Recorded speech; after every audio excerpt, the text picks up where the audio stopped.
everybody, I'm Rose Smith from AbsoluteSoulSecrets.com. Thank you for joining me for the October 2023 horoscopes for all star signs. We all have a number of things happening this month. Welcome to eclipse season, because we do have 2 eclipses. We also have Pluto turning direct, and all of the star signs are starting the month with a kite aspect pattern. I'm just going to whack something else on, give your eyes something else to watch. The stars impel, they do not compel. So it's important, because with so much happening, it's important to know that you always have choice and it's your free will. So no matter what the influences are of the planets or the heavenly bodies, you can decide how you respond. So we start the month off with a kite pattern. And what this means, it's probably a pretty positive sort of energy to start off with. However, there are a couple of things with it. Sometimes you can sort of go from one extreme to the other, because there are sextiles and trines, very positive aspects, with a grand trine, with a minor grand trine sitting on top of it. So 2 triangles giving very positive aspects, but there's also an opposition. So sometimes you might find that your thoughts and decision-making process is in a bit of a state of flux. So you're looking for the meaning or the answer to something, and if you can't find it, you may just sort of say, well, that situation is meaningless. You may reject it. So that's one thing to be aware of, that you can go into either or, black and white, duality type thinking. And you could, while that's all going on, you could become rather preoccupied with a situation, trying to make a decision about it. But overall, it's a fairly positive sort of aspect that is really leading you to transformation or a metamorphosis on your consciousness. The next thing to note is that the solar eclipse occurs on the 14th or the 15th if you're in Australia and New Zealand. It's in Libra. Now, a solar eclipse is quite a masculine type energy, and it often results in something being physically manifested. The lunar eclipse, on the other hand, is more an inner type reality, where you're feeling all of the feelings and thinking about something, going over and over about it inside you, but you're not necessarily manifesting it in the outside world, and that's more of a feminine type influence. So the lunar eclipse is actually in Taurus, and it's on the 28th of the month. However, add an extra day if you're in Australia or New Zealand. The other thing I wanted to mention was Pluto going direct on the 10th. Pluto is way out there at the edge of the solar system, and so far out it tends to have more of a subconscious effect. Yes, it brings transformation, most definitely. It can be sudden sort of transformation, or transformation that happens gradually over time, but it changes things. It only moves 1 to 2 degrees per year through the zodiac, so it tends to spend 15 to 20 years in each house. And depending on which house system you use, I'm using equal house in this occasion. And so with Pluto direct, most of us will not feel it. Maybe if you're psychic or very sensitive, you may get a sense of moving forward. You may feel something brewing down deep in your subconscious. Something's happening. But it's been, I think it's about 6 months that it's been. I've just forgotten when it actually went retrograde. But it's a normal thing for it to go retrograde. I think it's every year, and it spends a lot of time in retrograde. So now that it's going direct, there may be a subtle influence. It often works not only on an individual's life, but also in the collective space, because it's a transpersonal planet along with Uranus and Neptune. Other things to note: Mercury is already direct. It enters Libra on the 4th. And this can bring very polite and courteous discussions and communications. On the 8th, Venus enters Virgo. Often that's about service and serving someone in a particularly beautiful way. It doesn't mean just physically beautiful or attractive, but it can be the energy is beautiful. Then we have on the 12th, Mars entering Scorpio. That can bring up some really intense and compelling type feelings, and you probably won't feel like suffering fools gladly. Mars wants to get ahead, surge forth, be ambitious, no time for delays. And if you are delayed, you could be feeling quite impatient or irritable, so do watch for that. On the 22nd, Mercury enters Scorpio, bringing in a sort of tinge of compelling emotions into the communications that we're all having. And secrets can also be revealed during this time if you watch the media, any sort of media, whether it's mainstream or alternative media.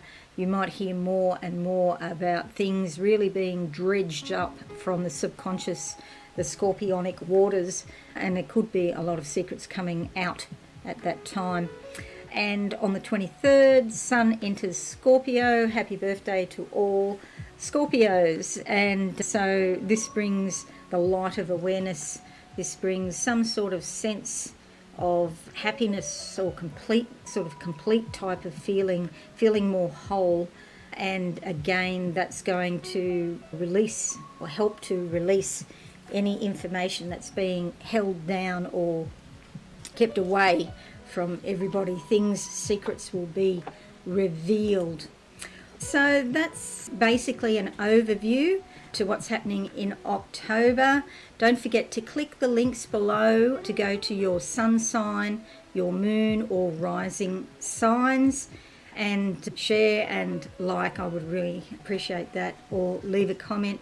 Thank you so much. I will see you all again soon. Thanks and bye for now.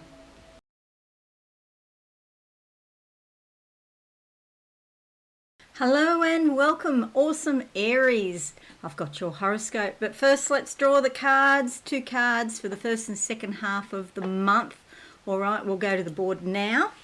Okay, here's your horoscope, which we'll come to directly. But firstly, these cards.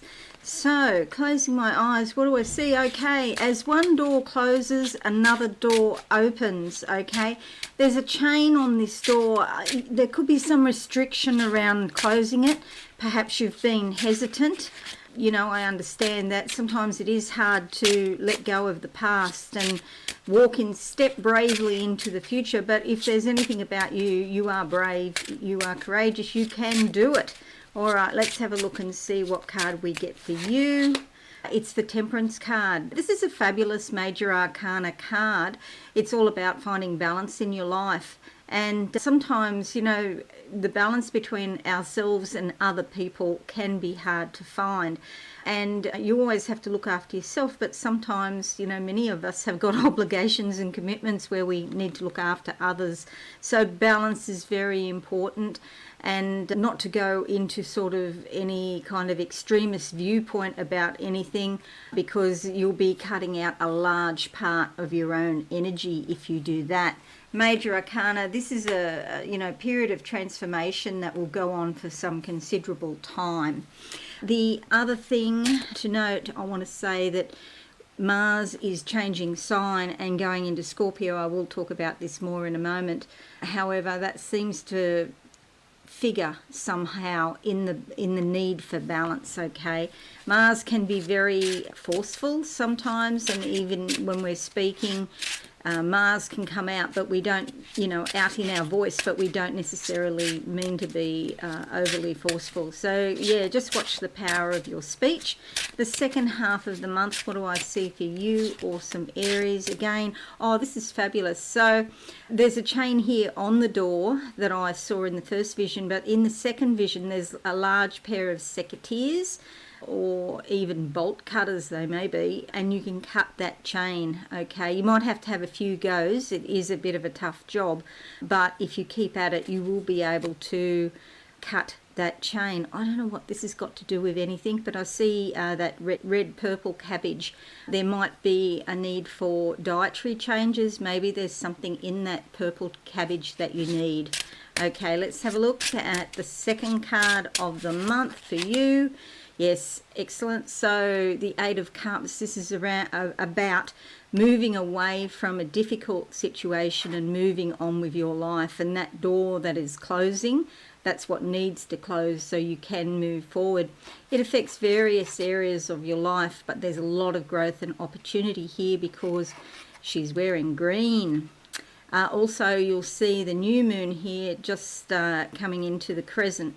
And this is a great time for new beginnings, being in touch with your subconscious, but going along and keeping your feet on the ground as well. You're on a wooden wharf here, so wood is sort of like more earthy. So be practical, be down to earth, but also be in touch with your emotions, because that's vitally important. That's your fuel to keep going, okay? So that's going to be very exciting for you. Okay, so we've got green figuring in both cards. Action to be taken when you are keeping balance. All right, let's make this a bit bigger, like that. And keep these cards in mind while I talk about what's going on with your horoscope. Alrighty, so the first thing to note is look at this pretty kite pattern here. This is exciting. All of the signs have got a kite to start the month off. Now, the focal point, which is Mercury down here in your 6th house, it's all about your communications in your everyday life. And all of the energy from Neptune here in your subconscious, the 12th house, Pluto here in your career and public zone, really transforming things there. And it has been doing for probably the last 15 to 20 years. And then Uranus over here in your money zone. These 3 planets are funneling their energy towards communications in your everyday work, your health and your normal routine, everyday habits and things like that. I do feel for many people that there will be some sort of major change around work. It may not necessarily be in October, but it's fairly soon. Like I feel it's in the next few months, so this year. But communications and brilliant ideas are likely to come to the fore. The other thing to note, of course, are the eclipses, the lunar eclipse in Taurus, and also the solar eclipse, which is in Libra. I'll talk more about that. And the other thing is Pluto up here is turning direct and making its way forward in your career and public zones. So it's more a generational planet, so you may not necessarily feel that. It's, as I said before, it spends a lot of time in each house, 15 to 20 years normally. And that moving forward, you may not notice it, but it is indicative that society as a whole will move forward with transformation in some way.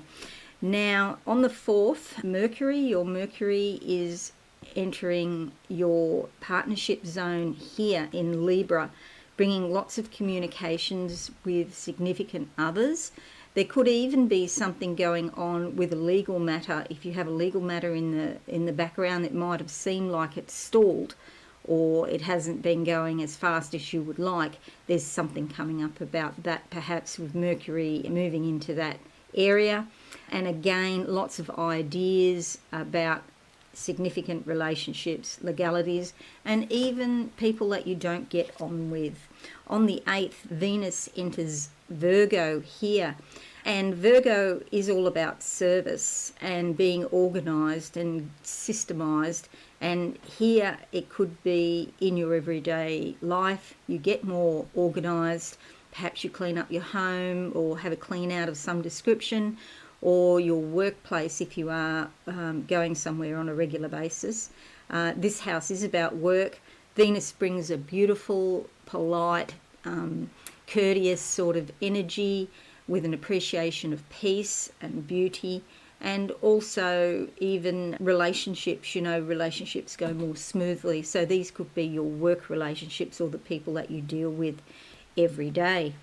Pluto direct up here has been transforming your career zone, also relationships with significant authority figures such as parents, particularly your mother.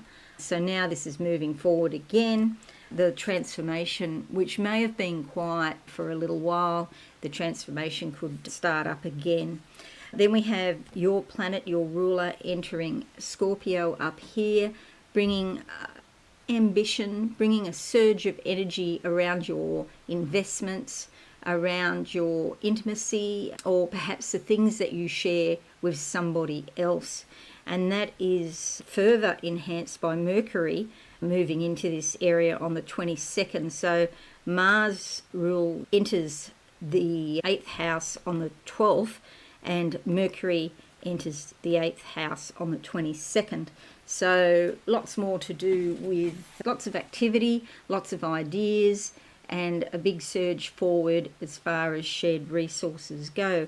The new moon on the 14th, and it's a solar eclipse in Libra here. It brings a new beginning around your significant partnerships or relationships.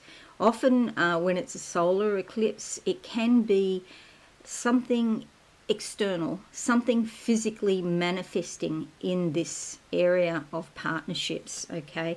When it's a lunar eclipse, which occurs on the 28th, 29th, add a day. So if you're in the States, it's the 28th. If you're in Australia or New Zealand, it's the 29th. Add an extra day. It's like depending where you are, you know, all the time zones and all of that. But this full moon lunar eclipse in Taurus brings real physical results around your personal finances. So there could be some sort of shake-up around your money supply, and it might be the shake-up that you need to get you or to motivate you to do something around your possessions, your personal money, or perhaps even your belief system, the things that you value. Okay, so there is quite a big focus for you, shared resources and personal resources this month. And again, this is where this card, the Temperance card, comes in. It's like finding the balance, particularly if you're going through a custody settlement or a financial settlement with a relationship that's broken down, finding the balance between yourself and the other person, or maybe a business partnership that's finishing up. You know, somebody might be buying you out or you're buying them out. You have to sort of work out, you know, what a fair thing is. Alrighty, so that's it for your horoscope. You're on your way and you're going forward in your new life. Awesome, Aries. So just want to wish you all the luck in the world and all the blessings for that. Have a fabulous month, everyone. Don't forget, check out your moon and rising sign as well. Thanks so much. Bye for now.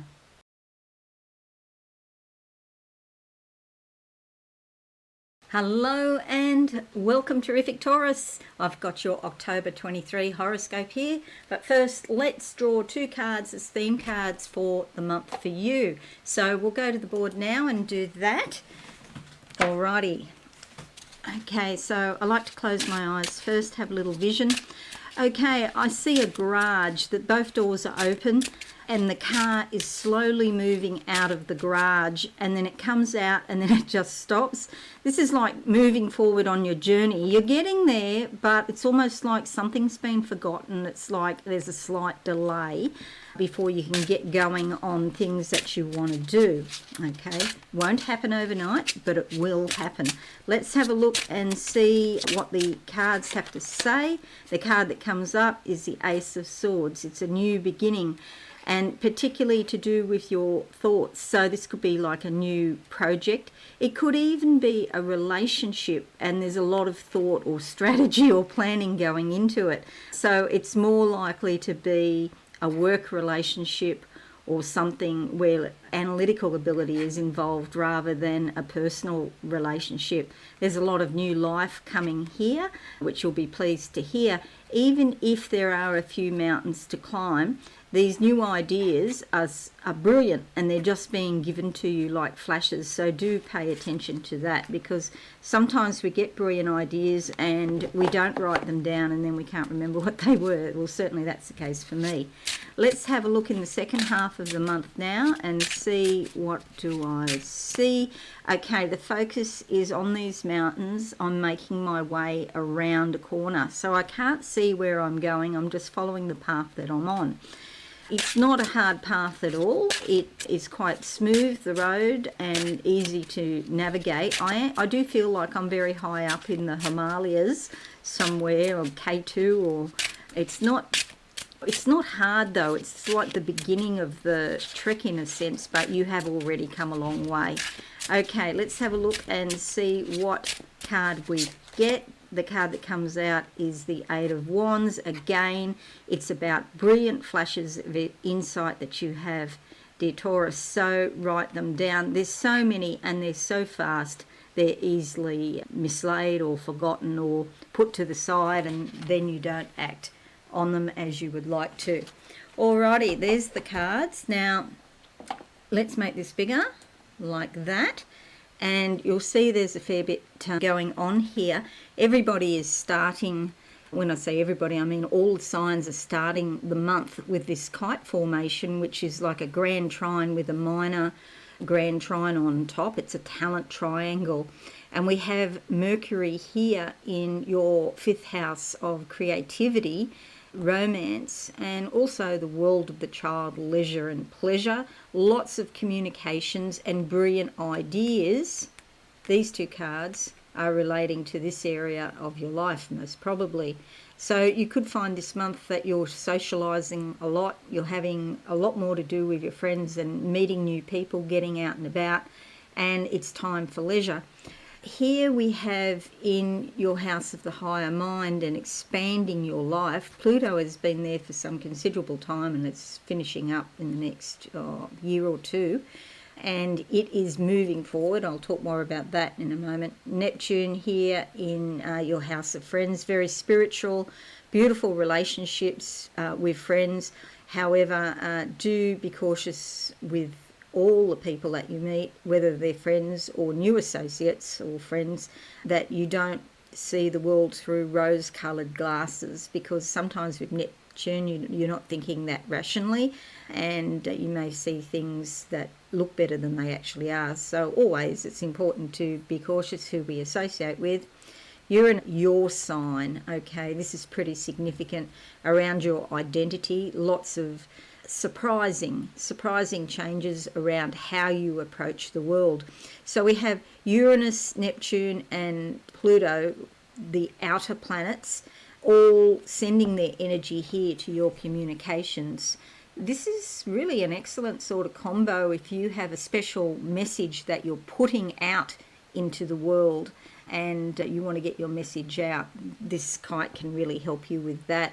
We have 2 eclipses, a lunar eclipse and also the solar eclipse, and Pluto turning direct, as I mentioned before. Let's make all of this a bit bigger, and I've already done that. It's on the biggest it goes. Okay, so on the 4th of October, Mercury enters Libra here in your, it's in your leisure and pleasure zone, and it's moving into your everyday life, your work and your health, bringing a lot of communications and brilliant ideas about those sorts of topics.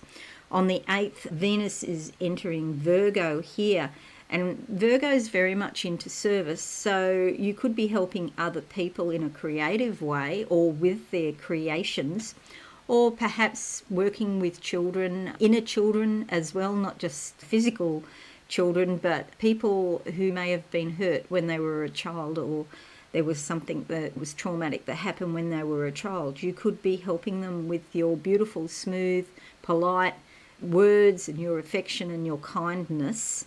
And these could well be friends or people that you're going out and socialising with. It's also a great time to meet new people, and especially even romances. It's great to have Venus in the 5th house. But in Virgo, of course, you don't want to be self-sacrificing yourself or being, because it is related to service. It's not only your job to serve, but also to look after yourself. So you've got to get the balance. That's always important. Pluto direct on the 10th here, still in your house of the higher mind. And you probably won't feel this because it's a collective planet, a transpersonal planet, way, way, way out on the edge of the solar system a long way out, but it just means that that underlying transformation around growing your life continues forward. It might have been a little bit quiet in terms of the transformation, and now it comes back and things start to change again. And so you could be looking at travel, you could be looking at study, or maybe thinking more philosophically. And then we have on October the 12th, Mars entering Scorpio, and this is here in your seventh house of partnerships. It's also legalities, and it's people that you don't get on with. So Mars entering here brings some pretty deep, compelling feelings. It can bring a lot of passion into relationships, but it's the kind of passion where it might be great for sex, but it could also be equally as strong for arguing. So just watch that. On the 14th, the new moon solar eclipse in Libra here in your everyday work and your health and your habits brings new beginnings, and they could be beautiful, affectionate beginnings, and all sorts of lovely things could start up. Hence these butterflies here. You could be planning, making lots of new plans. On the 22nd, Mercury enters Scorpio up here in your house of partnerships, committed partnerships. Spouses might be involved, your partner might be involved if you have one. And again, it brings a lot of intense, compelling sorts of feelings to deal with, and lots of discussions and new ideas about that. And on the 28th, or add an extra day to all of these dates I give you if you're in Australia or New Zealand, it's the full moon lunar eclipse in your sign, Taurus, here. So you're really probably going to feel this if you've got any sort of intuition or psychic ability. There's going to be a shake-up around your identity. You want to be more authentic and get things done, so they're reflecting the real you, the true you. You could change how you get your message out into the world, how you appear, your appearance. So you might be looking at clothing, makeup, hair, that sort of thing. And it is conjunct Jupiter, so this is all about expanding your life. So that's good news. And that's conjunct Uranus so as well. So the three of these together, while the moon moves pretty quickly. It will only be in this house 2.5 to 3.5 days. And the lunar eclipse is just on one day. But you might find that something really surprising happens, and it could be quite positive for you. Alrighty, so that's it, everybody. Thank you so much, terrific Taurus. I hope you've enjoyed this. Don't forget to check your rising and your moon sign as well. Most importantly, have a wonderful month. I'll see you all again soon. Thanks, and bye for now.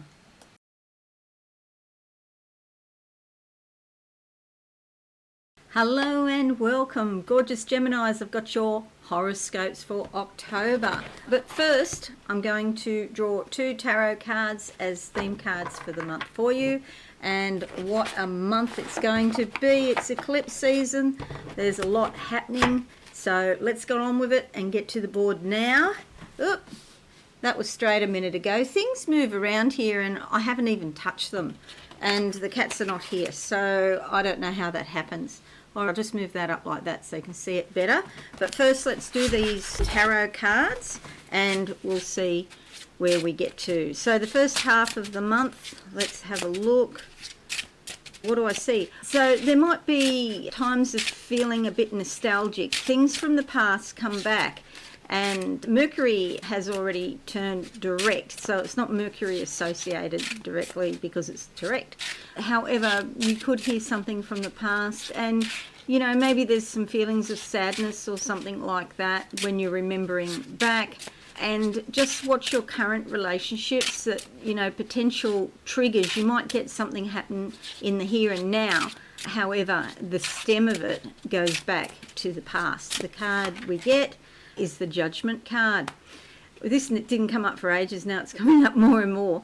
This is basically obviously about judging, and we judge situations, we judge other people, but one could argue that the most damage is done by the judgments of ourselves. The angels watch out over all of this, so be kind to yourself and be kind to other people. It's a major arcana card, and the effects could go on for some months. You may come to realise that the judgments that you had made in the past were not up to spec, perhaps, and were wrong in some way. You didn't see the full picture, perhaps. And so now you might be going over in your mind, undoing those judgments or unravelling those judgments and all of the implications thereof. It's a fairly important card, and, when you free yourself from judgment, then that's true liberation, really. Looking at the second half of the month, what do I see for you, gorgeous Geminis? We're ascending in consciousness again, and it's like I see a ladder, but it's on the diagonal, and it's just a slight slope. It's probably, this is 45, it's probably about 30-degree angle, so it's not a steep incline that you have to manage. It's just a matter of being persistent, keep on going. It's not too hard, you can do it. So becoming more evolved as a person. The card that comes up is the Eight of Pentacles, which I really like this card. It's about being suitably rewarded for your creativity and your labour. And this is often labour with the hands. And there's a spiritual element to it. So even if you are blacksmithing, for example, or you're growing veg, or you're crocheting, or, making clothes, whatever, there's a sense of reward around it. Often you could turn it into a money-making idea, though, as well. So you could turn your hand to something where you would be justly rewarded for your labour. So, Eight of Pentacles, that is. Let's make this a bit bigger now so you can see. Now, you might have your attention drawn to this kite pattern here. It's like the first thing we see when we look at the chart. And basically, we have the combined power of Pluto, Neptune, and Uranus all focusing their energies down here to Mercury in your fourth house. So there's a good deal of creativity, there's a good deal of transformation and spiritual energy focused to the home and maybe even your family. You could be working from home. If you are in a job that hasn't offered that before, there might be a possibility now that that'll be offered to you. So the home becomes more important, and also your family members. It's a mixed sort of energy here, because there's a lot of positivity here with a trine here, and then a smaller minor trine. It's called a talent triangle here. However, you'll see that Neptune and Mercury are opposite each other, so this can bring challenges. You have to be careful with your communications. You could be feeling like you're walking in a fog, and when you're communicating you forget things, or perhaps it comes out as a bit of a miscommunication. But on the upside, it's a very spiritual influence.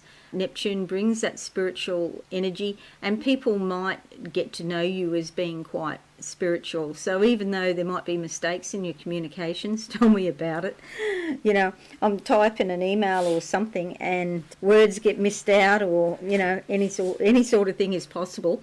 You might find, that could happen. So, this opposition is a bit of a pain. It's a bit of a challenge, but a lot of positive, smooth-flowing energies to help you create wonderful things around your home and also with your family. And it is eclipse month, so we do have the lunar eclipse here in your 12th house in Taurus. It's about making spiritual things and subconscious contents, bringing them out into the world in some way. And that might not happen straight away, because the 12th house, it is hard to manifest from the 12th house. It's not until, heavenly bodies go into your sign, the first house, that then you can manifest them physically. However, Taurus does like to physically manifest. So we also have Uranus and Jupiter here, and these will all be conjunct. And so, there's like an expansion, a spiritual expansion going on that could happen in really surprising ways. And this is really beneficial. It's likely to be a hugely positive influence for you. And a lunar eclipse does often bring a bit of internal tumult. However, ultimately, it's likely to be very positive. The new moon in Libra is a solar eclipse on the 14th and 15th if you're in Australia and New Zealand. And it's here in your 5th house of creativity, bringing new beginnings. So you might have, if you are a tarot reader or a psychic or an astrologer or in the metaphysical industry, you might have new creative ideas that you can bring out into the world with the solar eclipse here. Solar eclipse brings new beginnings often, whereas a lunar eclipse often brings completions, the end of something. So, you know, these two work in tandem. The solar eclipse is more the masculine doing type influence. The lunar eclipse is more the inner state of being and dealing with your emotions and your subconscious contents. The other thing is that Pluto is turning direct up here. I'll talk more about that, and I'll talk more about the eclipses as we go along. So the first thing to note is on the 4th, Mercury enters Libra here, and this brings new communications and flashes of brilliance around your creativity, working with your inner child or perhaps little children in the outside world, being more childlike, having fun, leisure and pleasure, socialising, and you can see there's quite a party going on here with a lot of different energies. So you're likely to have a more social month in October, dear Gemini. Now on the 8th of October, Venus enters Virgo here, bringing a beautiful energy of contentment, peace and comfort to your home and family as well. And you could find that even if there's been some strife or trouble in the family, this sort of gets smoothed over. Venus can smooth things that normally are unsmoothable, and it just brings a beautiful, affectionate and warm kind of energy around the home. You might also be thinking about some interior decorating or even gardening, landscaping, that sort of thing. Just getting in the northern hemisphere, of course it is autumn or fall, where, you know, in that area of the world, the leaves, the red leaves on the ground, and something about raking up leaves. I don't know why people rake up leaves, but it's not something I ever do. But then again, I don't know, we've got a different idea about it, I think, in Australia, but I do see raking of leaves going on. It'd be good to, and with this creative energy here in the 5th house, it'd be good to take those leaves and use them as a basis for something creative, a creative project or something. Then we have Pluto direct, as I mentioned before. It will still be in your 8th house for another year or so because it moves very slowly. So it's almost at 28 degrees. So it could be 1 to 2 years in your 8th house. But there's a lot of transformation going on with intimacy, or perhaps with your shared resources, those resources that you share with other people, organisations or governments. So it can be your taxes, can be loans. You might pay a loan off, or you might start a loan, but with transformation, often paying a loan off becomes more important. And if you're going through sort of a separation or a marriage breakdown, and you know you're doing the property settlement and all of that, that could be finalised as well. But with Pluto moving forward now, moving direct, it's going to happen more smoothly, if there is such a thing, and you'll feel like you're making progress one way or the other. On the 12th of October, Mars enters Scorpio up here in your 6th house of everyday life. It's also your work and your health. You could be feeling more vigorous, more vital, getting a lot of things done. And Mercury enters Scorpio on the 22nd as well. So the two of these together, there's going to be a lot of communications about any projects that you're doing in your everyday life. It could be a lot of energy for working. Generally, you might, for example, even get more hours if that's what you want. And then the full moon lunar eclipse in Taurus that I mentioned before, shaking things up at the end of the month, bringing this real spiritual shake-up, but it's a spiritual expansion. So that's it, everybody. Hope this is useful for you. Thank you so much for watching, gorgeous Geminis. I'm just wishing you a wonderful month, an insightful month it certainly will be.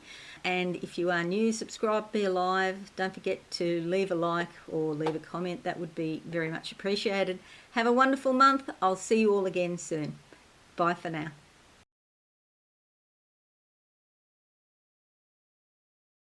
Hello and welcome, everybody. I've got the Cancer horoscopes for October. Wowee, what a month it's going to be. It's eclipse season. As you are ruled by the moon, this is going to be pretty major for you. But firstly, I'm going to draw 2 tarot cards as theme cards for the month for you, and we'll see how we rock and roll. So let's go to the board now. Here we go. All right, we'll come to the horoscope in a moment. But the first half of the month, scaffolding ladders, it's like a time of preparation for you. This is preparation to evolve in consciousness. Get yourself ready. It's important that you don't take on too much in the outer world this month, because there is so much energy here to process, and the moon will be helping you with that. The first half of the month, the card that comes up is the Four of Cups. It's sort of a bit of a disappointment, I guess. However, it is in the short term. It's not forever. You could be thinking about relationships that didn't work out in the past, or perhaps a current relationship is a bit, brings some sort of sadness in some way. There is a very, very spiritual bond with this person, but there's also, and a lot of love, but it's just hard to get it to work in the physical world. There's things standing in the way, misunderstandings, you're not on the same page about some issues, but still you have this spiritual connection together that is very strong. So a definite spiritual love there. And this could be, it doesn't mean it's romantic either. This could even be a friend, could even be a family member, but Spirit is handing you a cup of energy to deal with the situation. So yeah, don't take on too much at the beginning of the month. Now let's have a look in the second half, and I'll see what I can see. Oh, and before I do that, it's through relationships and the difficulties that we encounter in relationships that often gives us the most spiritual growth. And so you're getting ready for a big spurt in spiritual growth. So you can anticipate that will come through your relationships somehow. Sorry for coughing. Now, here we go. We're looking at the second half of the month. The tap is on. The emotions are flowing. This is a good thing because things may trigger you now, but the original problem, the original source of the energy goes way, way, way back. And this is helping you to resolve those issues back in the past. Okay, and the card that comes up is the Lover's card. It's ultimately a fantastic, great card. If you are in a relationship with someone of this sort of nature, where it's a sexual relationship or has been a sexual relationship in the past, you can see the two vulnerable, because they've got no clothes on, they're vulnerable lovers here. It's a bit push me, pull you. They're going and ahhing and going back and forth between themselves. Sometimes they come together, sometimes they disagree. The angels are watching out over all of this. It's a major arcana card. It's very important. It's hard always to agree with your partner, even when you love them. It's hard to agree on everything. There's passion here. You can see the fires in the bushes. However, passion sometimes manifests as arguments. It doesn't just mean, passion doesn't just mean in the bedroom. Sometimes it's disagreements. Apples over here, because it's about self-knowledge. And of course, you know that in the Bible, the original fruit was just mistranslated as apple. It was probably a pomegranate, actually, if there was, in fact, an actual physical fruit. There's a snake down here bringing transformation. And this is all about a completion, a circle, a coming together. See, the moon's involved here. Again, your sign being ruled by the moon. This is just going to be such a powerful month for you. Sometimes you might think that things are falling apart, and then you realise that anything that, isn't exactly perfect for you will go by the wayside so that beautiful things can come in. So it's going to be a time of completion, the circle completing, and integration of energies, which means you will have more power in yourself.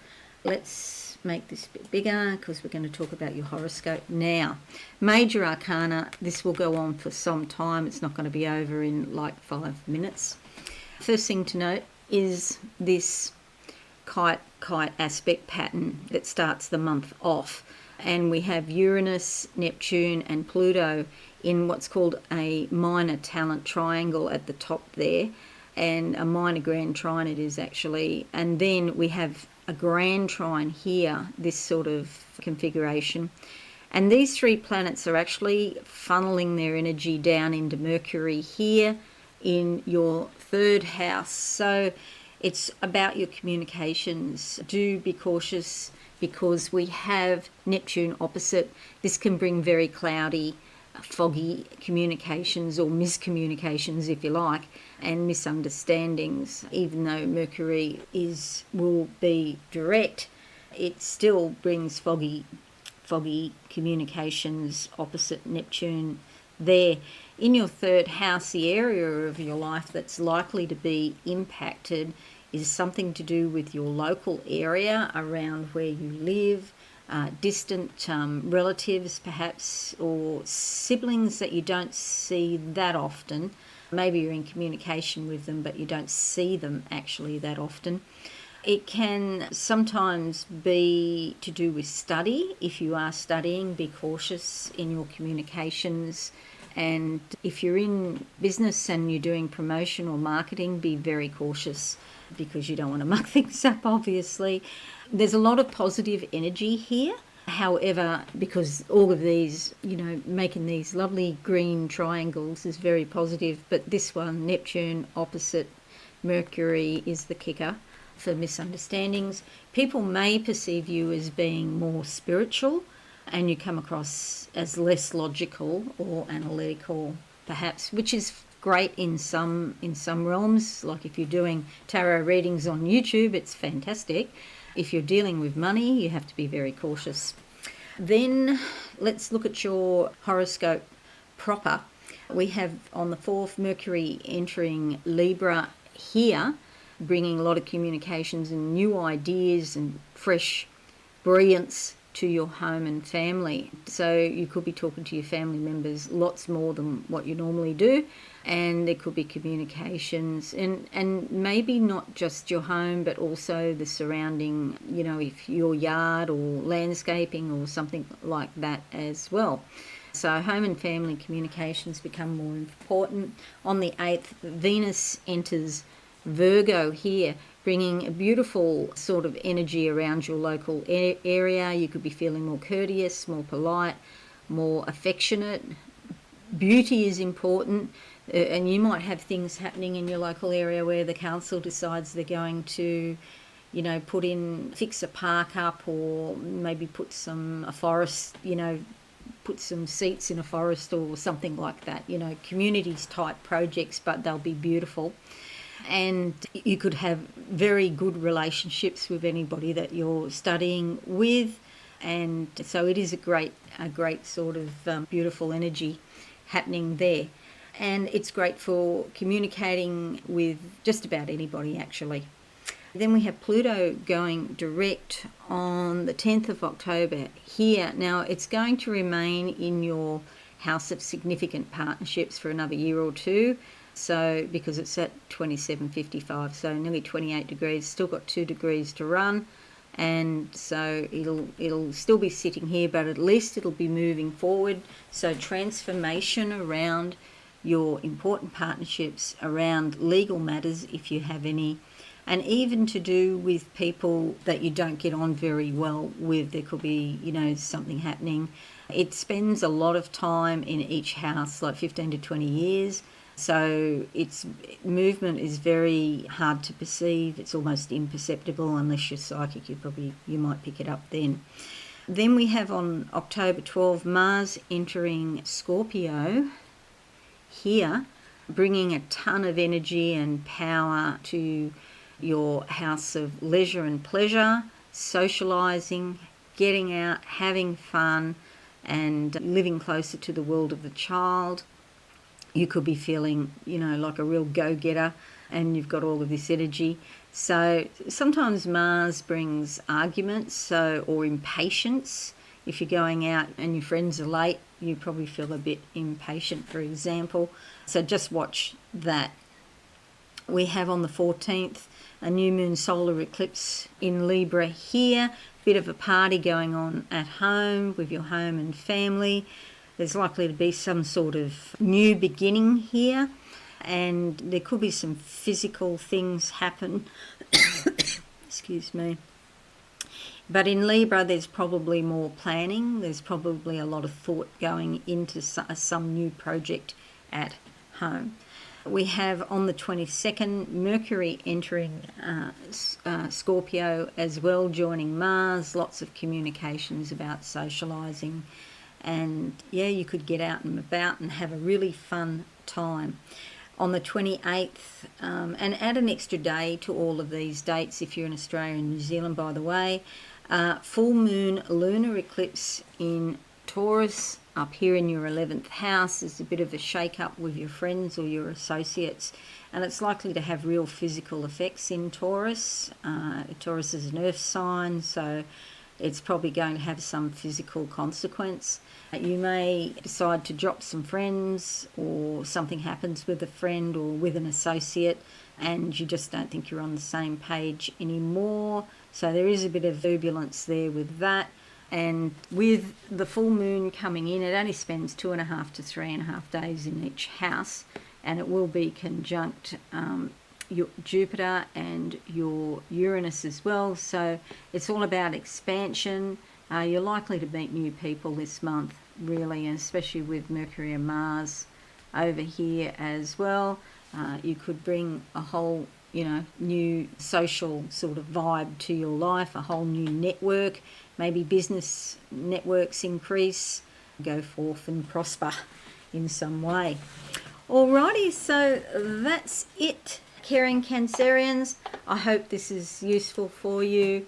Please let me know in the comments, leave a like, that would be fabulous. I would really appreciate that. Don't forget to watch your moon and rising sign section of this video as well. As I said, go forth and prosper. Have a wonderful month, everyone. I'm sure you will. Bye for now. Thanks.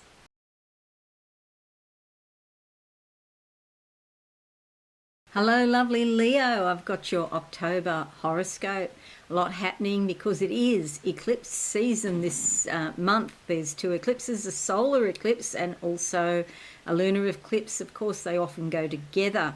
For you, this is quite meaningful, even though they're not in your sign, and it's because the moon is opposite your ruler, the sun. So I'll talk more about this in a moment.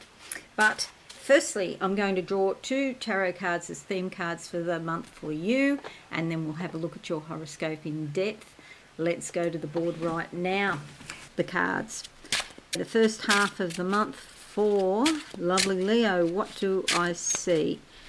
There's chopping and changing here. It could be a bit messy because there's like different activities going on, and so you have to really be on point with your time management. Try not to take on too much. There seems to be a bit of a theme for October for many star signs, sort of a sense of being a bit frantic or hectic or trying to do too many things at once, and you get distracted by all sorts of things and then go back and then you've forgotten something or you haven't completed something because you're distracted. Let's have a look and see what card we get. The card that comes out is the Ace of Pentacles. This is fabulous, brings new beginnings around your finances. Spirit is handing you an opportunity of some description. And you may have a few issues around money. There is a few things happening here that I'll talk about as far as your money is concerned.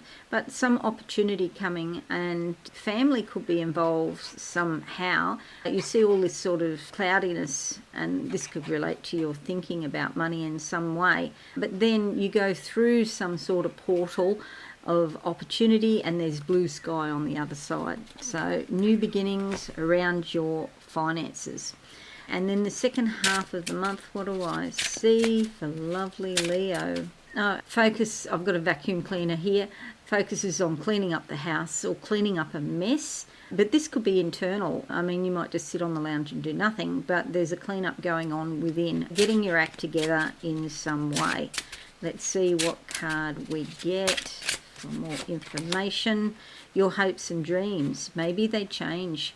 Maybe there was something about being unrealistic about a hope or a dream, and now you realise that, you got to put your foot down and get on with it, because what you thought or what you hoped would happen is not, going down that track, and that action needs to be taken. It's very important to keep your feet on the ground about your hopes and dreams and not go off into airy fairyland.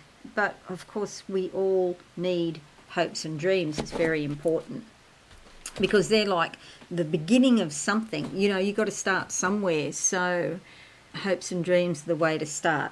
Let's make this bigger. Here's your horoscope. We're going to talk about this. The first thing you'll notice is this lovely kite pattern here. And there's a lot of really positive energies here, because we have a grand trine triangle here, and then we have a minor grand trine, and these are very positive, smooth flowing energies that help you in your career, to do with sharing resources with others, or joint resources with others, and also in your normal everyday work. However, we have the powerful planets Uranus, Neptune and Pluto, the transpersonal planets, the ones right out there at the end of the solar system. And so it's sort of hard to pin this down perhaps in your mind, because these are planets that are not personal planets. These are planets that are associated with the collective, but they're funneling their energy towards Mercury here in your house of finances. You've got to be a bit careful here. It's very important that you keep your feet on the ground as far as your money supply is concerned, because there could be some miscommunications about money. Neptune is opposite Mercury. This is not this isn't helpful. You could be perceived as being spiritual, very spiritual sort of person, but communications can get mixed up. I also want to say, and I say this psychically rather than astrologically, I feel like if you're dealing with people around your home, like tradespeople, you want to get everything up front in a written quote, because it's bound to blow out. The cost is bound to blow out. So be very careful about any quotes or any work you're getting done, anywhere where you've got to pay somebody for something, because this Mercury here in Virgo, which wants to be grounded, is being operated upon by Neptune in Pisces. So it could be all sorts of things. But overall, it's a very positive influence apart from that aspect. A lot of transformation, a spiritual vibe about money, about sharing, intimacy. Surprising things could happen, but they could be very beneficial. First thing that happens, so that's at the beginning of the month. Then on the 4th of the month, Mercury enters Libra here, and this is likely to bring additional new ideas and communications about something to do with your local area, your siblings or maybe cousins, study perhaps for some of you. And if you're doing marketing, it's a good sort of energy to have. And you've got quite a big party going on in your 3rd house here. So yes, it could be more communications than usual. Venus is entering Virgo on the 8th here, and this is going to bring a lovely smooth flowing energy, a polite, courteous sort of energy to do with money. However, Venus does like to overspend because she likes beautiful things, so she could influence you to buy something rather expensive. Do be cautious with that. And again with this Neptune, because this is the 8th, so this kite is probably sort of dissolving around this time, because this is right at the start. The kite is right at the start of the month, but Venus goes in here on the 8th. So just be a bit cautious with your money and keep your feet on the ground and be very practical. Pluto's turning direct on the 10th here, and it's moving forward. It will be going in a couple of years, 1 to 2 years, into your house of significant partnerships. You could meet someone in that time, but it's over a long period. It could be 15 to 20 years, in fact, in this house. But at the moment, turning direct in your house of everyday work and health, most people probably wouldn't even feel it because it's right out there at the far end of the solar system, basically. The 12th sees Mars entering Scorpio here, and the 14th sees, Mars entering Scorpio, and the 22nd, Mercury entering Scorpio. So a lot of, and the 23rd, the Sun entering Scorpio. So a lot of energy here around your home and family, a lot of communications, a lot of drive. You could really want to change something in your house, and a lot of insight and awareness, and a sort of happier vibe in the family home, basically. So this is good news. The new moon solar eclipse is in Libra on the 14th. Add a day, by the way, if you're in Australia, add a day to all of these dates for Australia and New Zealand, because I'm actually quoting a different time zone. So it's a US time zone otherwise. And the solar eclipse here is going to bring new beginnings around your communications. You might be interested in promoting somebody or something, or yourself. There might be new beginnings in your local area, new neighbours, or some sort of community activities going on. It's a pleasant enough sort of energy in Libra. It's bound to be quite polite and courteous and, fair-minded, beautiful. It could be a new park built in your local area, for example. The council's doing something positive which is going to increase the amenity of the area. Then we have the full moon lunar eclipse in Taurus on the 28th, the 29th in Australia, and it's up here in your house of career. This is going to shake things up, and it's probably a shake-up you need to have. It's going to have real physical effects. There's going to be something unusual happen to do with your work or your career. It's the work that makes your heart sing. It's the thing that you believe in. The solar eclipse, the moon will only be in this house for 2.5 to 3.5 days.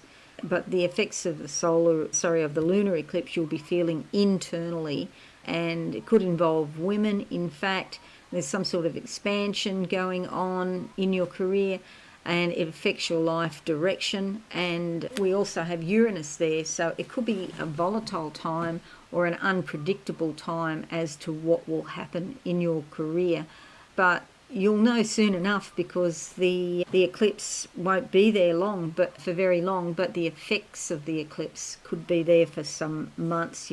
People say even up to 6 months. So, the other thing to notice too is the sun enters Scorpio on the 23rd here. I did mention that, yes. So again, beautiful energy at home, warmth, affection with your family members or in your household. So that's it, lovely Leo, and that's it for the month. Thank you so much for watching this today. Don't forget, leave a like or a comment. That would be fabulous. And don't forget to check out your rising sign and your moon sign as well. Have a wonderful month, everyone. Bye for now.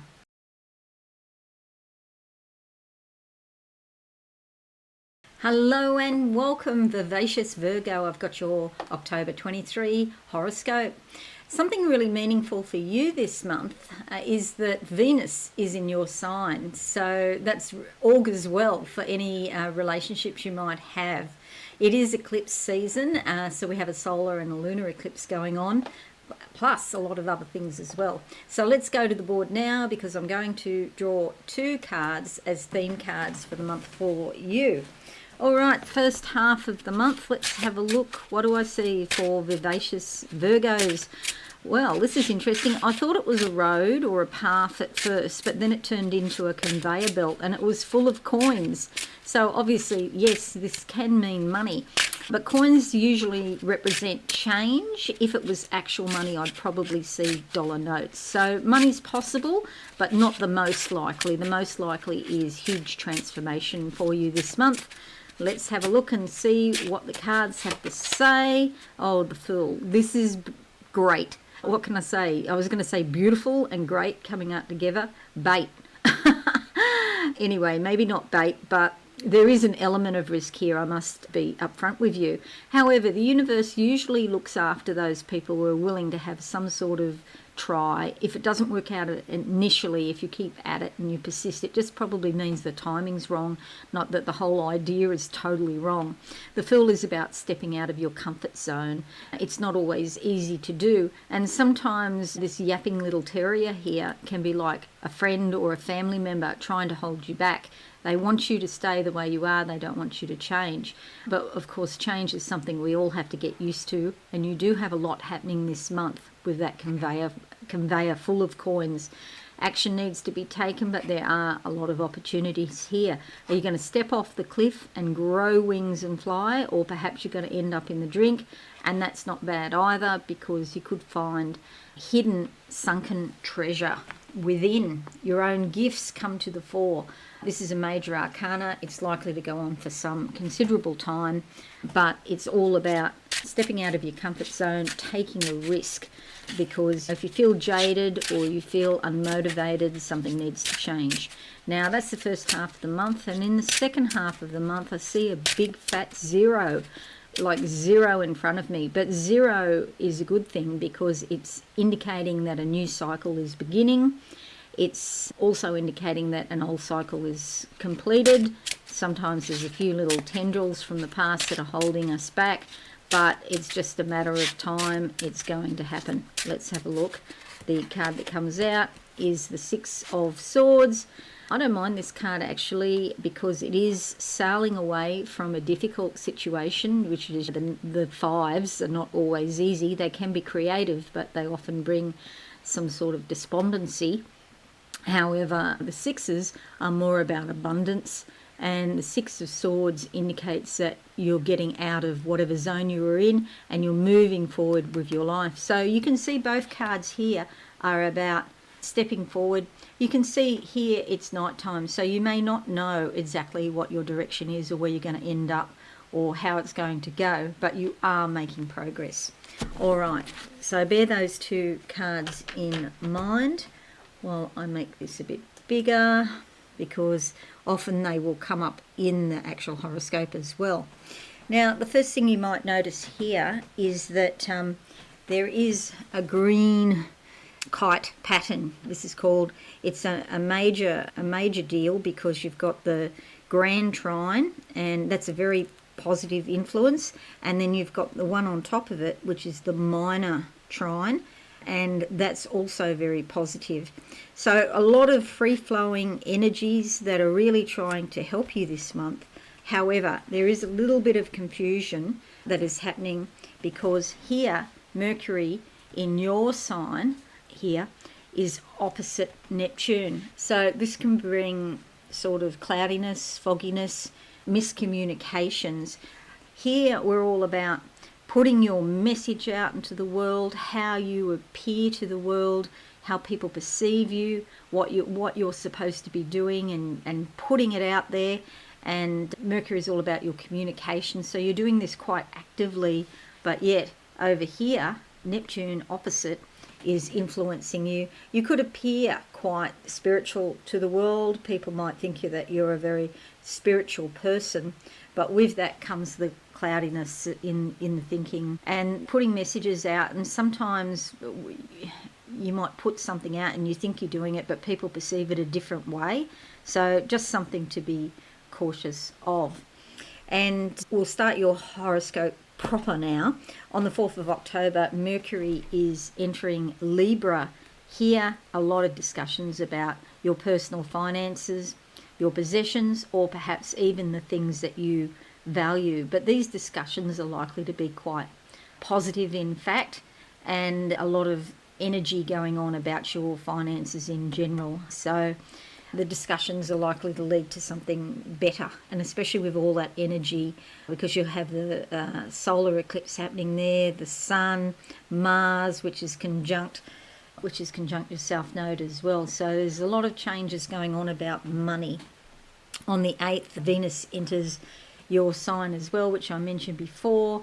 This brings a beautiful, attractive energy to your persona and how people perceive you. And they might also perceive you as being beautiful in some way. If it's not physically, it could be your personality, which is perceived as being beautiful. People want to know you. You radiate something. You radiate peace or courtesy or elegance. These are the sorts of words that go with Libra. And then we have Pluto turning direct on the 10th of the month. And most people won't notice this. This is actually in your house of socialising and the world of the child, leisure and pleasure. But most people don't notice it because it's right out there at the far end of the solar system. And it's more about the collective energies rather. It's not a personal planet as such. If you are psychic or have any sort of psychic ability, you might feel a change over some considerable time. But it's not like when it happens on the 10th, you're going to wake up and you're going to say, oh, there's so much transformation going on today, I can feel it. You may say that, but really it's over some considerable time that it happens. On the 12th, Mars enters Scorpio. On the 22nd, Mercury enters Scorpio. And on the 23rd, the Sun enters Scorpio. So there's going to be a bit of a party here in your third house of communications. There could be a lot of brightness, a lot of energy, energetic communications, energetic ideas. It's great for your local area. There could be more activity going on, more community events, that sort of thing. It's great for publishing, marketing. It's great for dealing with distant family members, cousins or siblings that you sort of, haven't had a lot of contact with lately. And then we have the solar eclipse in Libra on the 14th here, bringing a new start, a new beginning to your personal finances, your possessions and the things that you value. And it's likely to be quite physical. It's not just that you're thinking about it. It's like something's going to happen to give you an opportunity to improve your finances should you wish, or maybe decide what is really important to you, what are the things that you value in life. Because it's in Libra, sometimes Libra wants you to overspend because Libra loves beautiful things and luxury goods. So do be aware of that. Of course, it's fine to have beautiful things and you might find yourself buying something, but just bear that in mind. Maybe it's a good thing to think about first that you don't overspend, because Venus wants you to overspend. Well, she looks after finances and she wants beautiful, luxurious things, basically. And the full moon is on the 28th. So all of these dates I'm giving you, if you're in Australia, add an extra day for Australia and New Zealand. On the 28th, the lunar eclipse in Taurus, up here in your 9th house of the higher mind. There's some sort of shake-up here where you may be considering study, you may be considering going overseas, or there's some sort of contact or energy about the exotic philosophy, or perhaps something to broaden your life in some way. The world is a big place, and are you getting your share? Because the lunar eclipse here will be conjunct very quickly. It will be conjunct Jupiter and Uranus, and because of this, something surprising could happen that expands your life. I would be grabbing that with both hands if I were you, but I'm not you, so only you can decide that for your life. But it does work in very well with this card, the Fool card. It's like the opportunity comes and you're going to step out. Maybe it's an overseas trip or overseas connections of some sort. People are saying, I don't think that's a good idea. Well, you can figure that out yourself. Unless you're going to a war zone, maybe going to Ukraine, you might want to reconsider. But yeah, normal overseas trips should be okay if you take all of the usual precautions. But yeah, a lot happening for you, Virgo, this month in October. So grab all of those opportunities with both hands. Have a wonderful month, everyone. Don't forget to check your moon and your rising sign as well. I'll see you all again soon. Leave a like and a comment. That would be fabulous. Bye for now.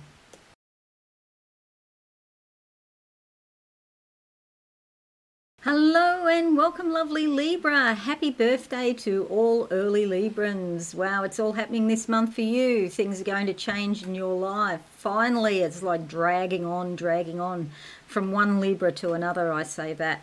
First, we're going to draw 2 cards as tarot cards for you. And let's go to the board now. Then we'll have a look at your horoscope in depth. So, first half of the month for Libra, what do I see? Spotlight. You're in the spotlight, the celestial spotlight, but you might find that there's also some public appearances or more to do with the public in some way. Maybe it's on social media, or maybe people hear about you, your reputation precedes you. You do have your MC here in your top of the chart in your public house, so your life mission could become more important to you and people recognise that. The first card, first half of the month, the card that comes out is the Hierophant. You have a lot of knowledge. Are you sitting on it or are you doing something with it? It's important to share it with the world. You're being encouraged to do that. This is a major arcana. This could set you up for your life mission, in fact.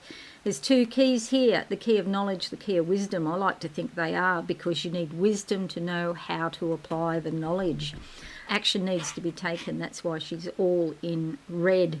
You might also be thinking about studying or upgrading your skills in some way, but it is important that you share your knowledge with the world, you clever thing. So, second half of the month, what do I see for Libra in October? I see a tunnel with a toothbrush in the tunnel. This is like cleaning up things left over from your childhood, developmental hurdles that you didn't quite manage because of the circumstances around you when you were a child. But a toothbrush means cleaning up childhood developmental hurdles, basically, if that makes sense to you. The 7 of Swords comes out.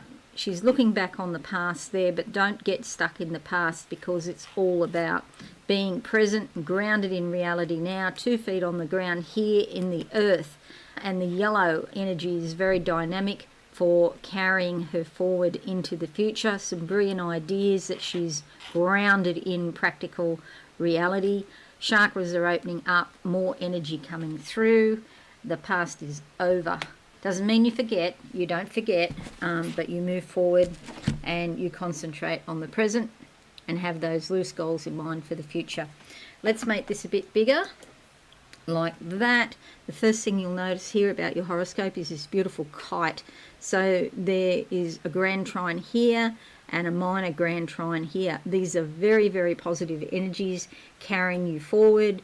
The energy of Uranus, Neptune and Pluto are combining and going zing straight into your subconscious, and there's lots of messages there from Mercury. So watch your dreams. You could become more psychic than ever. Your intuition is likely to be on fire. I've got Leo the leopard, the cat, who never comes in here. He's just jumped up onto the window. He's literally less than a metre from me, but I don't think he'll want to come onto the board because he's not a very friendly cat. However, he's an intuitive cat, so that's what I'm talking about. Intuition, it's likely to be really good. You can pick up all sorts of messages. So the only thing with that is it is opposite Neptune here. Neptune brings a beautiful spiritual influence, and with Mercury there and Venus there as well, it is likely to be quite a spiritual time for you. However, sometimes Neptune will confuse the messages, or thinking seems a bit foggy, and you could be feeling like a bit uncertain, unclear. So do be careful with the messages. And when you have a dream, maybe if anyone, write it down and read that dream out to that person, because if you can talk to someone you can trust, or one of the Absolute Soul Secrets psychics that will help you with your dreams, that will lessen the chance that there's any misunderstanding or miscommunication from upstairs.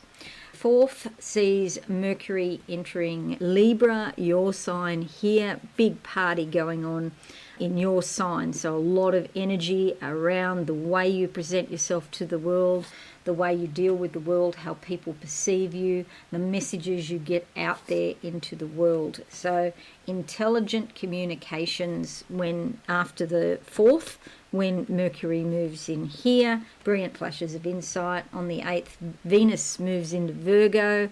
This is probably not the best placing for Venus. It can give you nice, beautiful dreams. Sometimes it indicates, though, a relationship for someone who you desire but you actually can't have for some reason. It's in the 12th house. It's hard to make it physical, so that can be a bit painful, so just watch for that. But yeah, Venus here, it's not the easiest sort of thing to deal with, but do pay attention to those subconscious messages. Pluto is direct on the 10th. Now, as a transpersonal planet right out there in the far solar system, way out past the Kuiper belt, right at the edge of the solar system, you probably won't feel it unless you're very psychic. You might pick something up. It's about transformation and it's moving forward. Again, you may have felt like you've had a little rest or something was going on, but now it all starts to crank up again. It's in your 4th house of home and family. There could be a lot of activity around your home and family.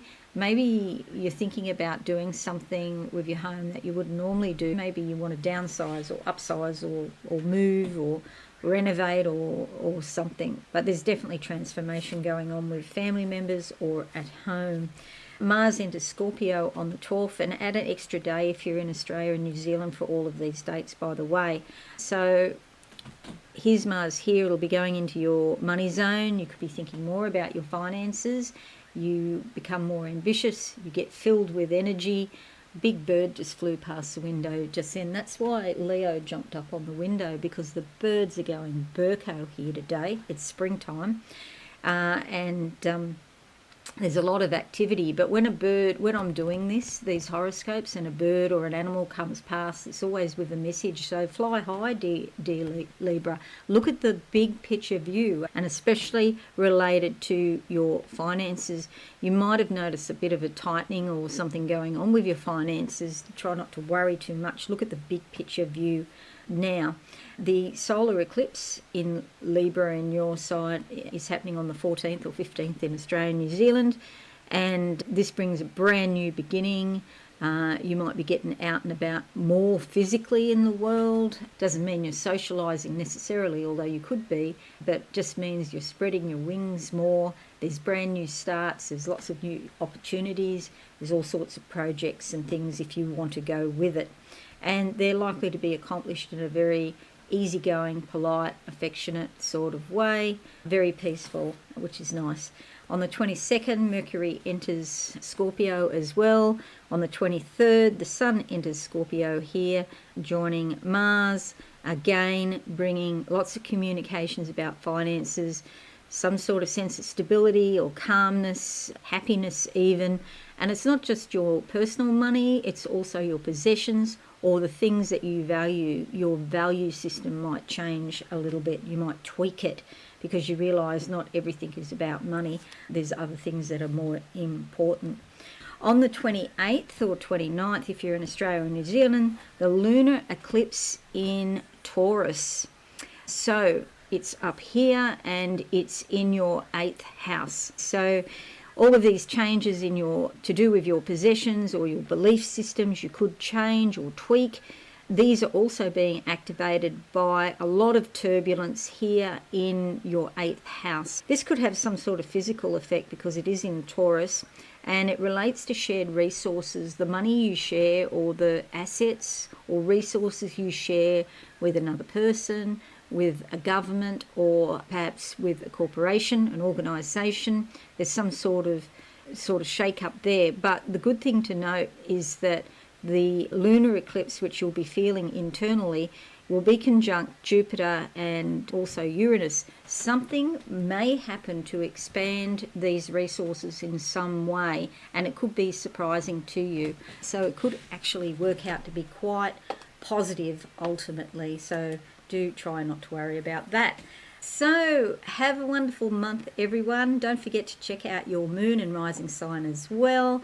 And I'll see you all again. Happy birthday. Bye for now.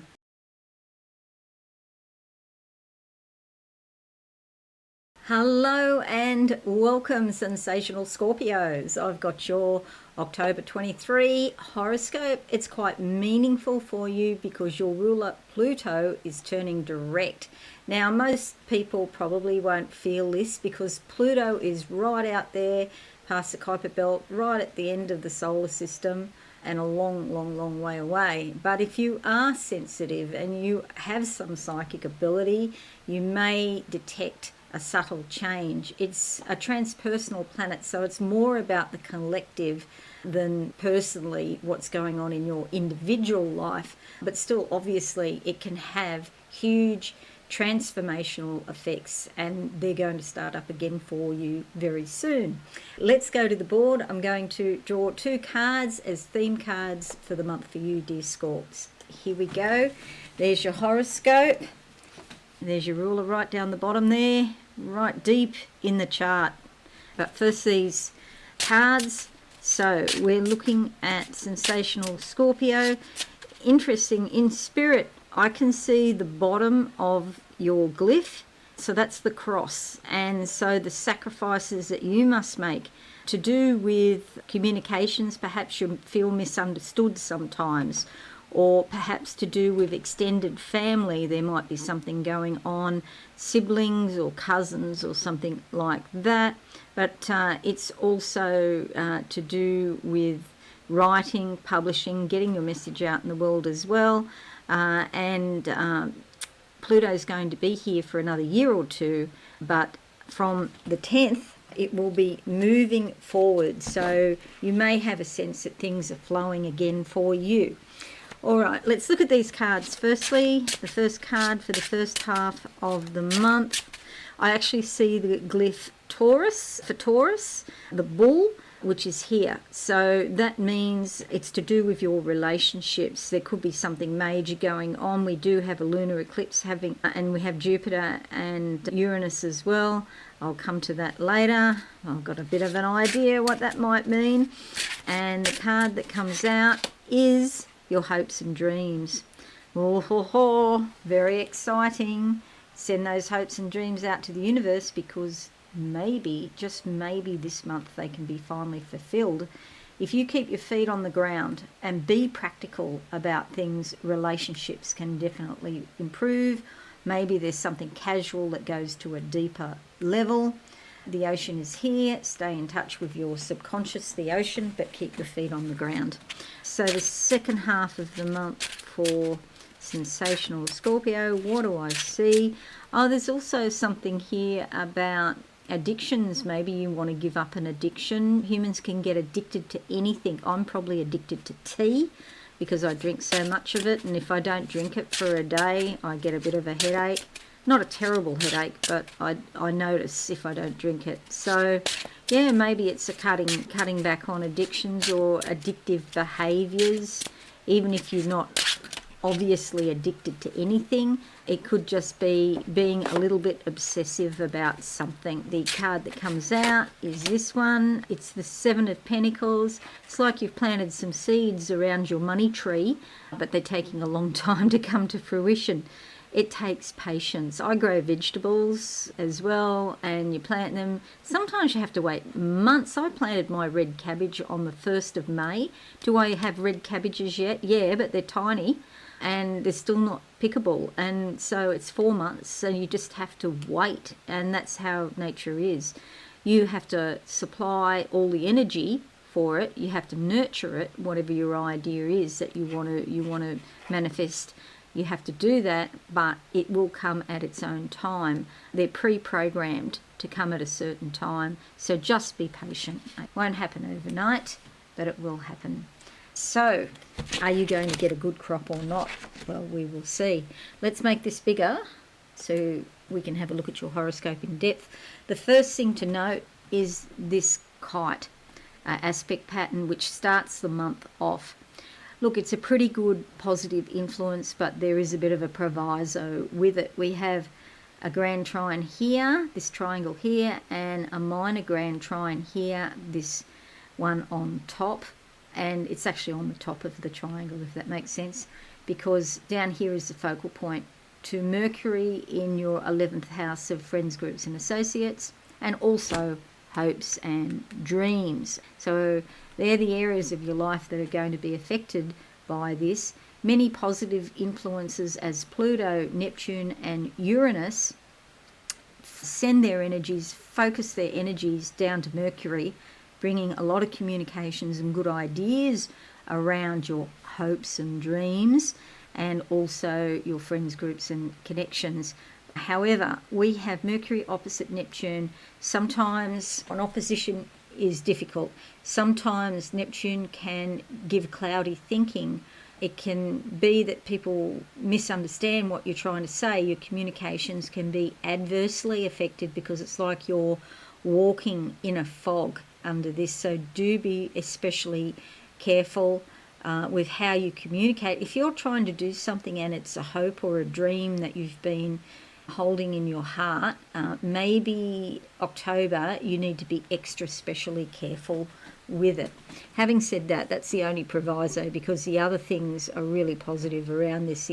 Pluto and Uranus and Neptune to some extent are trying to help you in a positive sense. The fourth sees Mercury entering Venus. What am I talking about? Mercury entering Libra. Venus is the ruler of Libra, and that's here in your 12th house. Now, Mercury in your 12th house can bring up all sorts of things around your meditations, your dreams. It can bring you messages from your subconscious that are always worth listening to, especially with regard to hopes and dreams. And then we have on the 8th Venus entering Virgo up here. And this brings a beautiful, affectionate, peaceful, elegant way of communicating with your friends, groups and associates, but also a beautiful sort of magnetic, attractive kind of energy that people notice. And your hopes and dreams could be tied up with that, and maybe your hopes and dreams are related to romance, which Venus loves love. So Venus wants to be affectionate and have the right partner, a beautiful partner, and somebody he or she can relate to, not just physically attractive, but also a beautiful personality is very important. Then I talked about Pluto direct already, and Pluto is down here in your 3rd house and will be for another year or two. So this does bring transformation around your communications, also in your local area where you live. Maybe there's something going on that's transforming.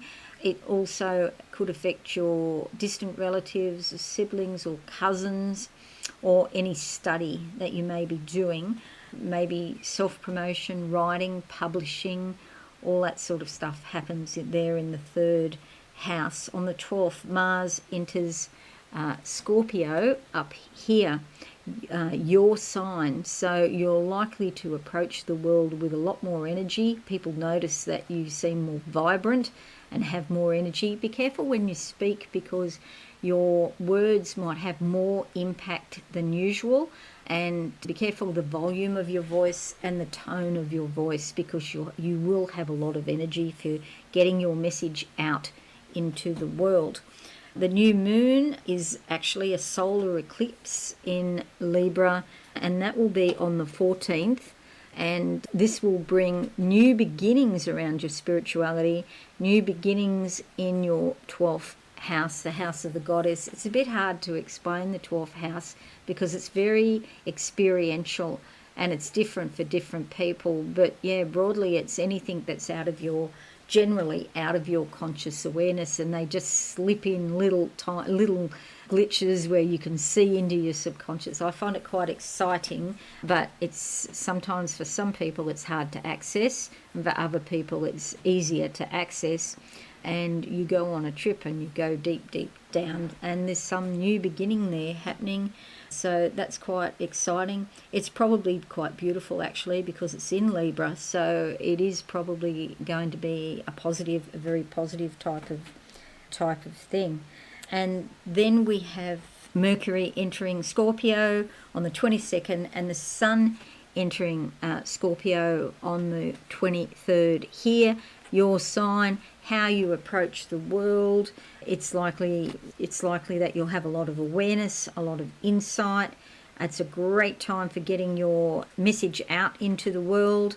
People notice you, and it's like you've got something to say, and people really sort of are attracted to your vibe, so to speak.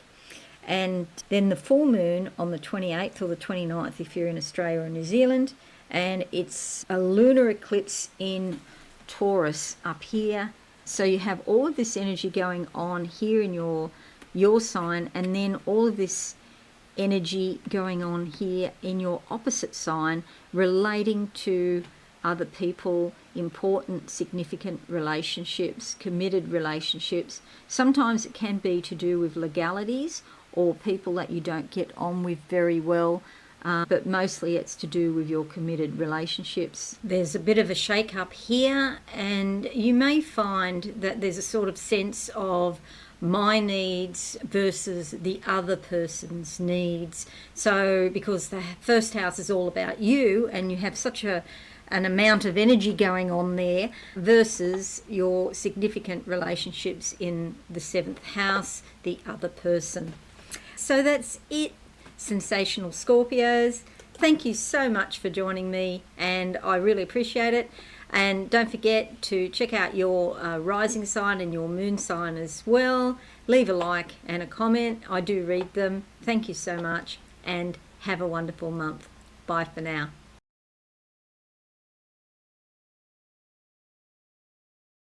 Hello, Savvy Sagittarius. I've got your October horoscope, and there is a fair bit happening this month, and particularly with you because the lunar eclipse is conjunct your ruler Jupiter and also Uranus. So stay tuned for that. But first we're going to draw 2 tarot cards as theme cards for the month for you. So we'll go to the board now.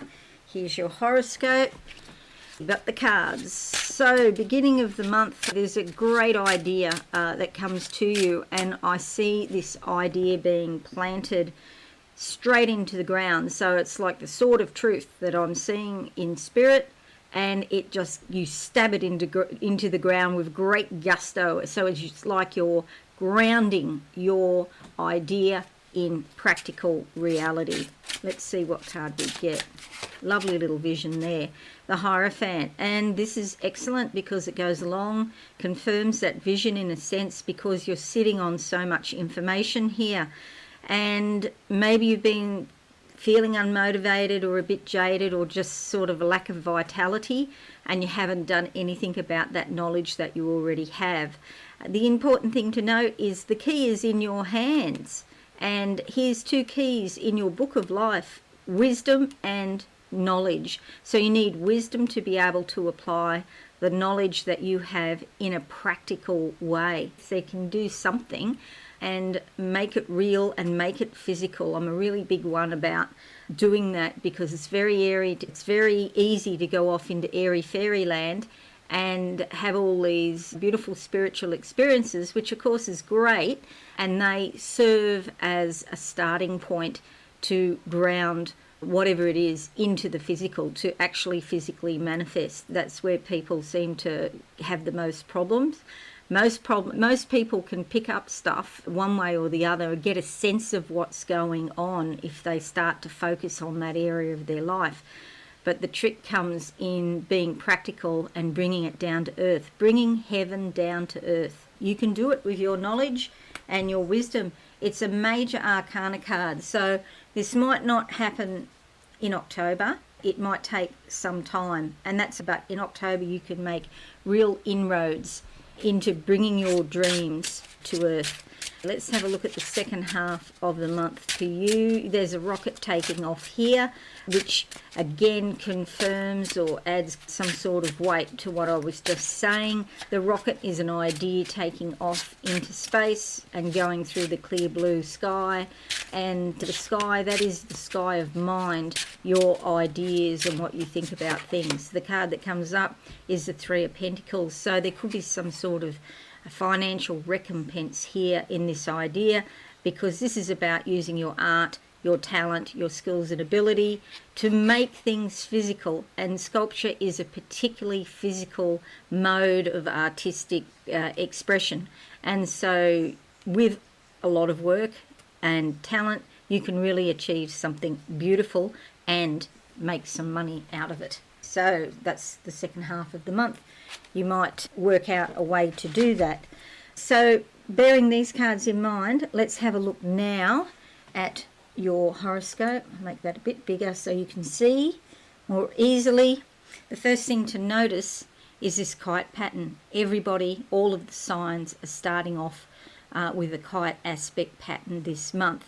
And it's involving the transformational power of Pluto. It's involving the spiritual power of Neptune and also the surprising power of Uranus. These three planets are funneling, tunneling, sending their energy to the focal planet here, Mercury, in your house of career, your house of public life, also authority figures such as a parent perhaps, or maybe the government. There's communications about this. Mercury also looks after transactions, so it could be financial transactions. This is the most highest point of your chart. It's the public part of your life.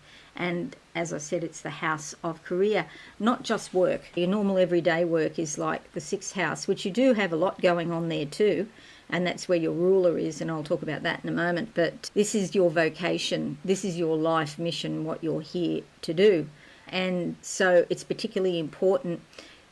The thing is, we've got a grand trine here, which is a super positive aspect where energy just flows in the direction that you focus on. And then we have a minor talent triangle here, which is called a minor grand trine between Pluto, Neptune and Uranus. So that's all very positive. The issue can be, and sorry to bring up the negative, but the issue can be that we've got Mercury opposite Neptune here. And so this can sometimes bring for confusing communications or misunderstandings or miscommunications, because it's almost like when you're dealing with Neptune, it's like walking through a fog sometimes or a mist. And so while it might be spiritually uplifting and great for spiritual evolution, Mercury here in your career zone suggests that there might be some challenges. Also, this is the house of home and family, and so it might be even that something around the home or family contributes to the misunderstanding in communications. It could be a family member, for example. Maybe you work from home. Could even be that. So just watch that aspect there between Mercury and Neptune. It is eclipse season, and we have lunar eclipse here in your sixth house of everyday work and routine, and also health and well-being.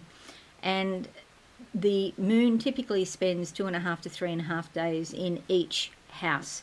So it's going to very quickly, it's going to become conjunct Jupiter, your ruler, and Uranus, bringing surprising expansion in your everyday routine or work.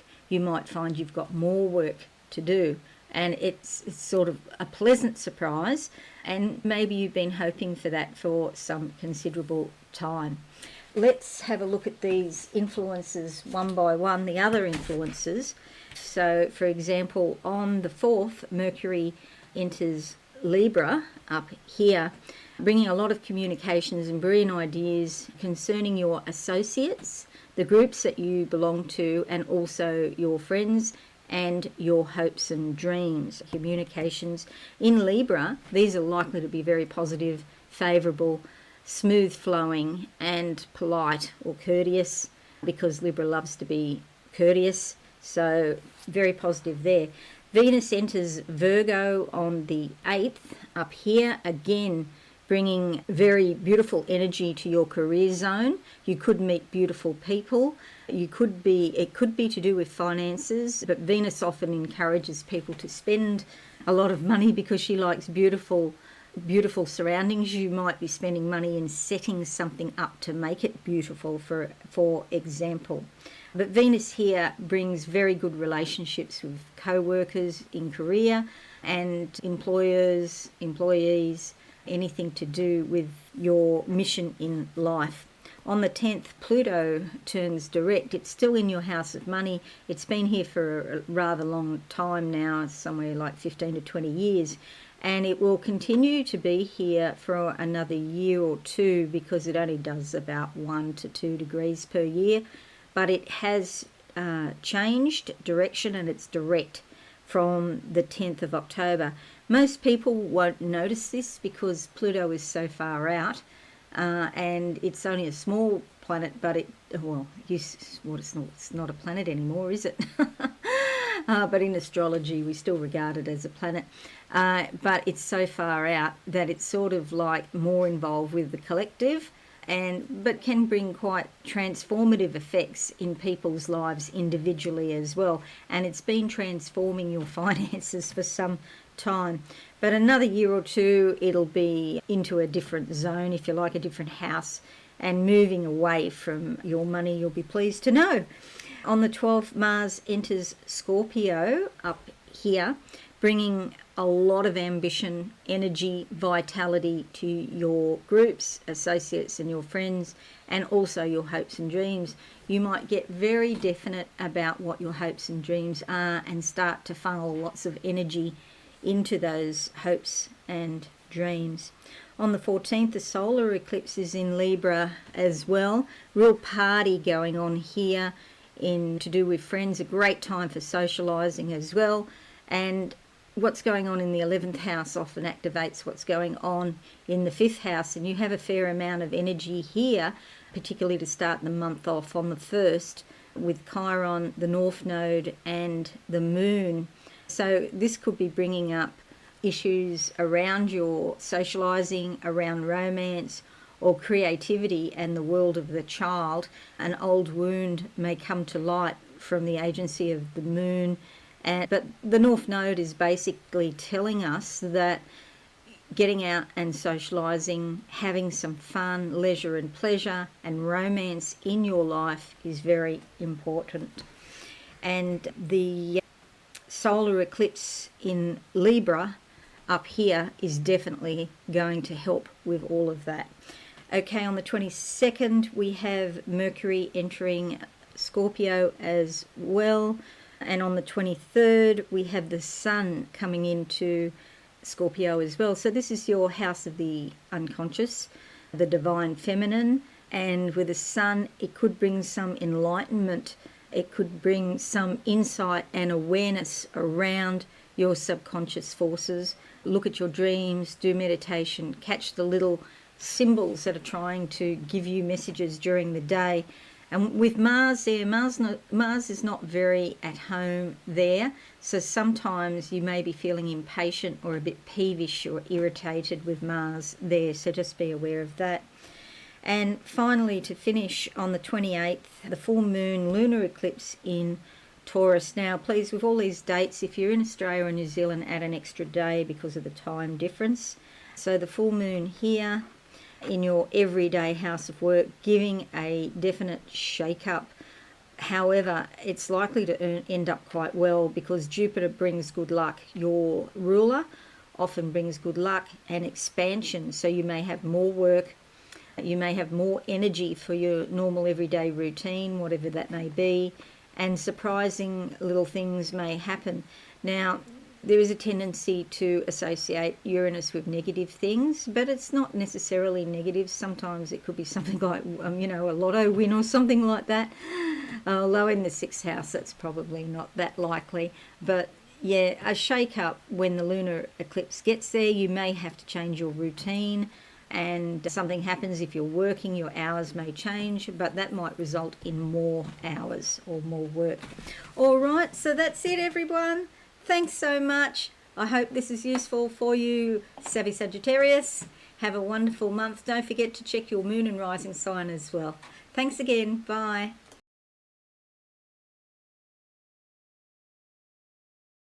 Hello and welcome, courageous Capricorn. I've got your October horoscope. But firstly, let's draw 2 cards as theme cards for the month for you. So we'll go to the board now. There's your horoscope. But the 2 cards we'll do first Okay, so first half of the month, what do I see? Doors opening and closing. There's a banging of a door. So there's multiple doors here which indicate opportunities. There's a banging of a door closed. So it's like you very definitely close a door to the past. Here, the card that comes up is the Queen of Pentacles. Maybe you're doing something that isn't really good for your financial position. You might decide to save money, for example. You might decide to change career or leave a job, especially with so much activity up here in your career zone. You need to get more on track with what is fulfilling you and fulfilling your heart. So you might be doing something that you just do for the money, but perhaps you feel really jaded and you're over it. The Queen of Pentacles will definitely assist you because she is an astute business person who is very good with finances. And when you're good with finances, you too can have a gold throne if you would like. Of course, it takes a lot of action to do that. You see she's dressed in red here. She's not just sitting back on her laurels. She is taking action steps all the time. She's usually quite a generous sort of person or quite an honest person. So she'll tell you the truth as she sees it. You may find this energy in yourself, or alternatively, someone may come along into your life who is like at the top of her profession or working towards the top of her profession, and she can give really sound advice around finances, and that often includes career. So that's the first half of the month. The second half of the month, for all you lawyers out there, and it's surprising how many lawyers there are that are interested in the metaphysical. You never think that. I'm running a job at the moment for Absolute Soul Secrets. I have had so many lawyers apply. It's just amazing to me. But for all you lawyers out there, there is a very much a feeling of changing profession, or at least changing the organisation that you work for. Accountants, not so much, but still a bit. All right, second half of the month, what do I see? I see a circle, which always indicates completion, the end of something, but it also indicates the integration of the energy. So it's usually a positive ending, if that makes sense, because it's like you've embodied the energy, and so now you can move forward feeling more powerful, more confident. The card that comes up is the Page of Wands. This usually brings news that is quite inspiring. It's motivating. There's definite growth and opportunity here with these three green leaves. Action, of course, has to be taken, of course. This usually involves some sort of self-expression. Travel may be involved, but usually, not necessarily, but usually it's more about your chakras opening up in your body, and so that can bring a certain level of vitality around a subject, where, especially where you are speaking your truth and you're getting your message out into the world. Page of Wands. By itself, it really doesn't indicate if it's positive or negative, but because it is Page of Wands, inspiration, motivation, it's like you have desires, and the desires are pushing you in the right direction.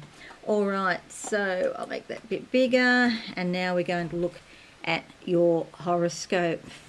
Real big party up here in your career zone. This is being very much activated. But before we get to that, let's look at the obvious, this kite aspect pattern here, where we have Pluto, Neptune and Uranus all combining their energies and funneling their energy towards Mercury here in the house of the higher mind. This can indicate that you may become more philosophical, more spiritual. Maybe there's some sort of contact with foreign countries or foreign people. You may be thinking about travelling. Hence here, as I mentioned before, the pyramids sometimes mean travelling, but always mean that your chakras are opening up. Now, this kite is a very positive, sort of free-flowing, smooth energy with this grand trine here and then minor grand trine here. So this is a talent triangle, so your talents, skills and abilities are involved. They've been over the last 15 to 20 years here in your sign, your appearance or your identity has been transformed, and that transformation will continue for another year or two, because Pluto is almost at 28 degrees, so still has another 2 degrees to run in this house. So this leg, if you like, of the kite, and then that's adding energy. Then Neptune here in your third house is about spiritual communications, or like a spiritual bond with somebody, particularly neighbours or siblings or cousins, distant relatives, but can involve study as well. And then Uranus brings surprising but volatile energies, and it's conjunct Jupiter, and the lunar eclipse is there too, so I'll talk more about that in a moment. But the thing about this kite is they're all being funneled down here to Mercury, all those energies, those planetary energies, and Mercury is opposite Neptune, so this can bring very confusing communications. You may feel like you're walking in a fog and you're not sure of what your direction is, but yet you can feel the pull towards something bigger, the higher mind. It's all about broadening your life in some way, whether that be through travel or study. Okay, so that's the first thing to note. Now, to look at your horoscope in even more detail, it is eclipse season. I'll talk about that in a moment. But to start the month off, Mercury enters Libra 4th, so up here in your career zone. So as I was saying before, a really big party going on to do with career, public status, reputation, or your relationship with authority figures, particularly a parent. And in the old days, the traditional interpretation would be mother rather than father. But today, everybody, you might have your mother's working outside the house and your father's in the house, for example. So not necessarily your mother anymore. So this brings a lot of communications and a lot of good ideas. Venus enters Virgo on the 8th of the month up here, bringing a smooth-flowing, beautiful, affectionate, warm energy to anybody that you converse with on matters that broaden your mind. So sometimes it can even indicate some sort of relationship, a special relationship with a foreign person. And there's definite sort of foreign connections there. So the 10th of the month, Pluto turns direct here. And as I said, it will be in your sign for another year or two. But if you're sensitive, spiritual, psychic, intuitive, you may feel a little bit of a spiritual surge, but most people would not pick this up because it's so far out. It's a sort of background thing that happens over time rather than just saying, oh, this is on the 10th of October. No, it's probably already started now, and then you just get a sense that something's changing and moving forward in the background. On the 12th of October, Mars enters Scorpio, and you can see there's a fair bit of energy starting to go into your house of associations, groups, and hopes and dreams. With Mars here, you could be feeling rather ambitious, surging forward, wanting to network more with people and maybe get involved in some groups as well. The other thing, though, is sometimes Mars is a bit impatient, so do watch for sort of irritability with other people as well. On the 14th is a solar eclipse in Libra here, bringing a new beginning to your career, or perhaps your socials, social media. Be careful not to overshare. That's always a thing. But yeah, that really big party there in Libra for you, which is really positive, by the way. Mercury enters Scorpio on the 22nd, and the Sun enters Scorpio on the 23rd, completing this little triangle of planets, if you like. And so this is going to bring insight, awareness, the drive, the communications with friends, time to get out and socialise and network and join new groups. And lastly, we have the lunar eclipse in Taurus on the 28th, and if you're in Australia or New Zealand, add an extra day to all these dates I've been giving you. And the full moon eclipse here in your 5th house is going to bring a bit of a shake-up around leisure and pleasure. Maybe you've been working too hard and you haven't been going out. It's time to find some balance in life and go out and socialise. Alternatively, if you have been doing too much of that, you'll also get a shake-up. But it will be conjunct Jupiter and Uranus over this couple of days around the 28th. So this is going to bring expansion in your leisure and pleasure, and surprising, pleasant things could happen where you're meeting other people. Could affect your creativity. You might be feeling super creative, in fact. So that's it, everybody. Thanks so much for watching Courageous Capricorns. I hope you find this useful. Don't forget to give it a like, and a comment would be fabulous, or share on your socials, and check your moon and rising sign also. Have a wonderful month, everyone. I'll see you again soon. Bye for now.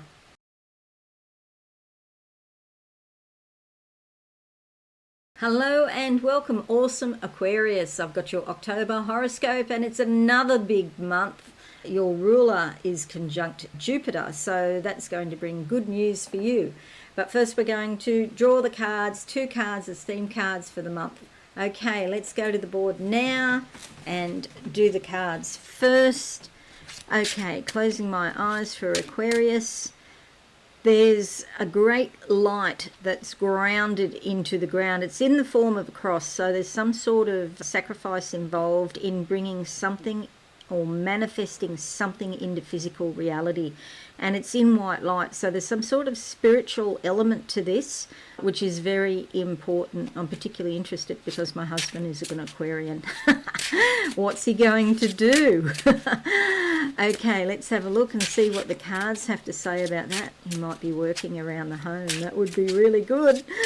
Let's have a look. Okay, the card that comes out is the moon. Subconscious contents coming up. Okay, and this is from your subconscious, and sometimes when things come up, they come up in a chunk and they don't necessarily make sense at the time, so you have to sort of work through it. But here's a wolf dog, so it may involve teaching other people from your experience. Things you've experienced, you then teach other people. I can't see anything about working around the home here though. Although in your horoscope there is a fair bit of activity going on, and your ruler Uranus, or co-ruler I should say, because Saturn is also your ruler, so money is involved as well. There's been some sort of restriction around money perhaps, but Uranus here does suggest surprising and volatile things happening around the home. Be careful about water. I'm getting the sense of water here. If you're on a property, be careful you don't run out of water, or there's maybe some plumbing issue, but loss of water might be an issue, and that can bring up a lot of emotions and subconscious contents. Okay, so it's a major arcana card. It's fairly important. It could be going on for some considerable time, not only October. Now let's have a look in the second half of the month. Okay, there's stairs here, and it's like going down. It's almost like going backward. Okay, so into the past, into your body. The subconscious contents that are coming up are about the past, is what I'm feeling. You may have some memories of the past. A healing may be necessary. Where is Chiron here in your communications? Okay, and that is conjunct your North Node. So there may be some sort of healing going on around communications or with relatives, particularly siblings or cousins, or to do with neighbours or things in your local area. Okay, let's have a look. I digress. That's it with astrology, isn't it? Once you start leads, you sort of pick up a lead and follow it, and then you're following, and all sorts of things come up. The Justice card, justice will be done. Not only earthly law, L-A-W, but karmic law, L-O-R-E. That's what this refers to.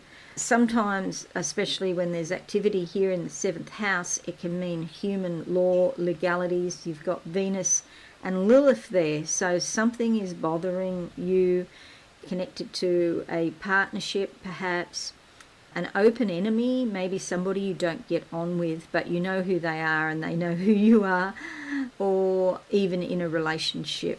Okay, but this Justice card is going to bring justice to you. You're going to weigh up what's in front of you, even if you don't have all of the information, but you're going to cut and dissect and analyse the situation, and then you're going to take some action steps, because the red indicates action. Okay, another major arcana. This is a very important time for you, awesome Aquarius, because what happens this month could set the scene for some considerable time. Okay, so let's make this a bit bigger. Bear those cards in mind, okay, because major arcana, this is pretty big. Okay, we'll have a look at your horoscope. First thing to notice is this kite pattern, and this is really a good omen, with a grand trine here and a minor grand trine here. Brings smooth flowing, lovely, positive energies, helping you upstairs, helping you along.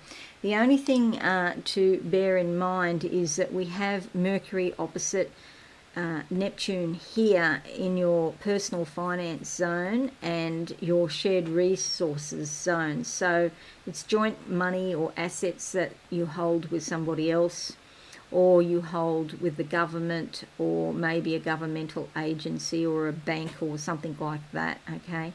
So it can bring miscommunications because of Neptune. It's very spiritual, but sometimes it's a bit like walking in a fog, okay? Then we have the Pluto, Neptune and Uranus all funneling their energies to the focal point here in your house of intimacy and shared resources. So be cautious of, if you have an intimate partner, be cautious that all communications are very clear cut.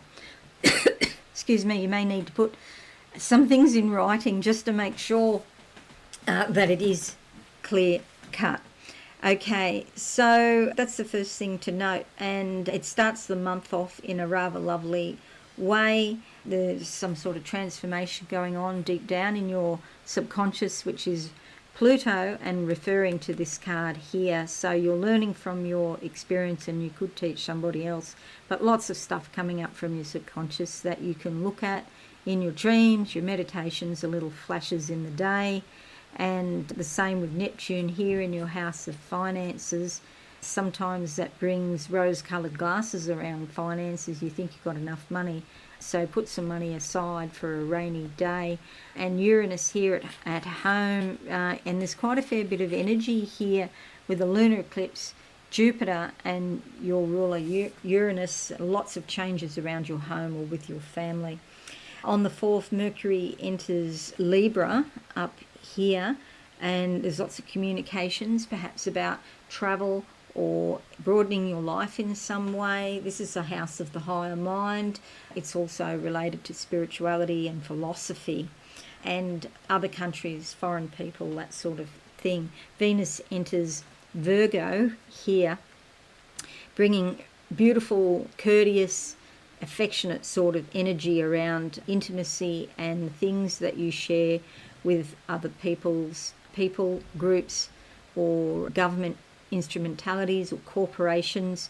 But Venus also looks after finances, so it's probably about your shared resources. If you've got any term deposits, they might be on your mind in some way, or your investments, okay?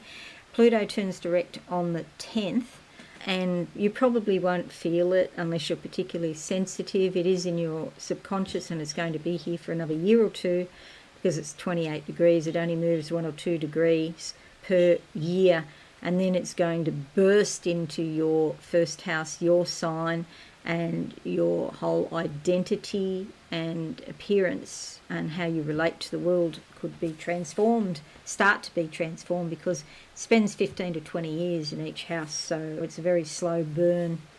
We have Mars entering Scorpio on the 12th up here, and there's going to be a bit of a party here in your career zone, or to do with your parents or authority figures, and I'll talk more about that in a minute. On the 14th, there's a solar eclipse in Libra, bringing a new start Again, see, there's a lot of energy here to broaden your horizons. Whatever you're doing at the moment, it's going to get bigger, and the world is such a big place and there's so much to enjoy and to do. So you won't be bored for sure. A solar eclipse brings new beginnings, and they're usually earthly beginnings. They're usually about physical manifestation and done in a very proactive, sort of masculine kind of way, like going for something. The 22nd sees Mercury entering Scorpio, and the 23rd sees the Sun. So completing this little party here, a tripartite party of 3 planets here in your career zone, also your reputation or your relationships with authority figures, particularly parents, particularly your mother, but not always the mother. So we have communications, a lot more energy and drive, vitality, insight, awareness and comfort.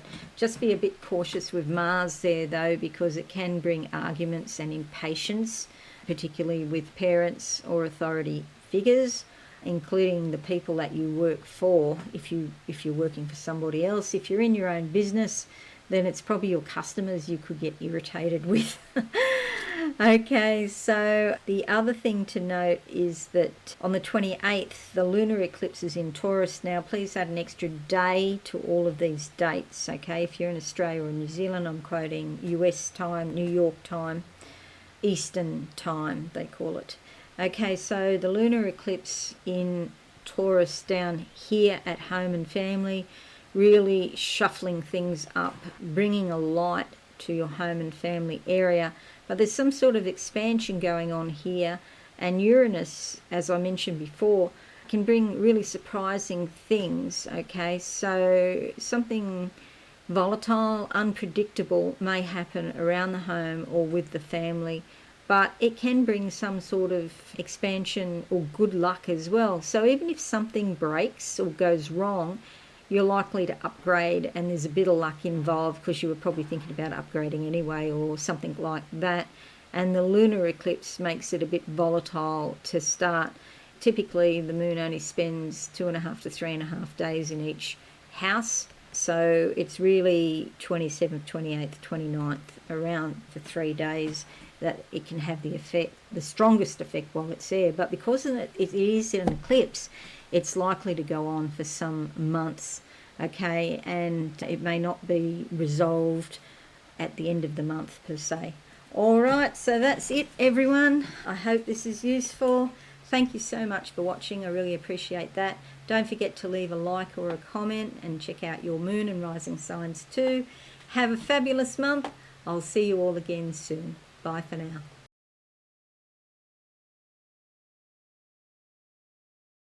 Hello and welcome, passionate Pisces. I've got your October horoscope, and it's another big month for everyone that rolls around.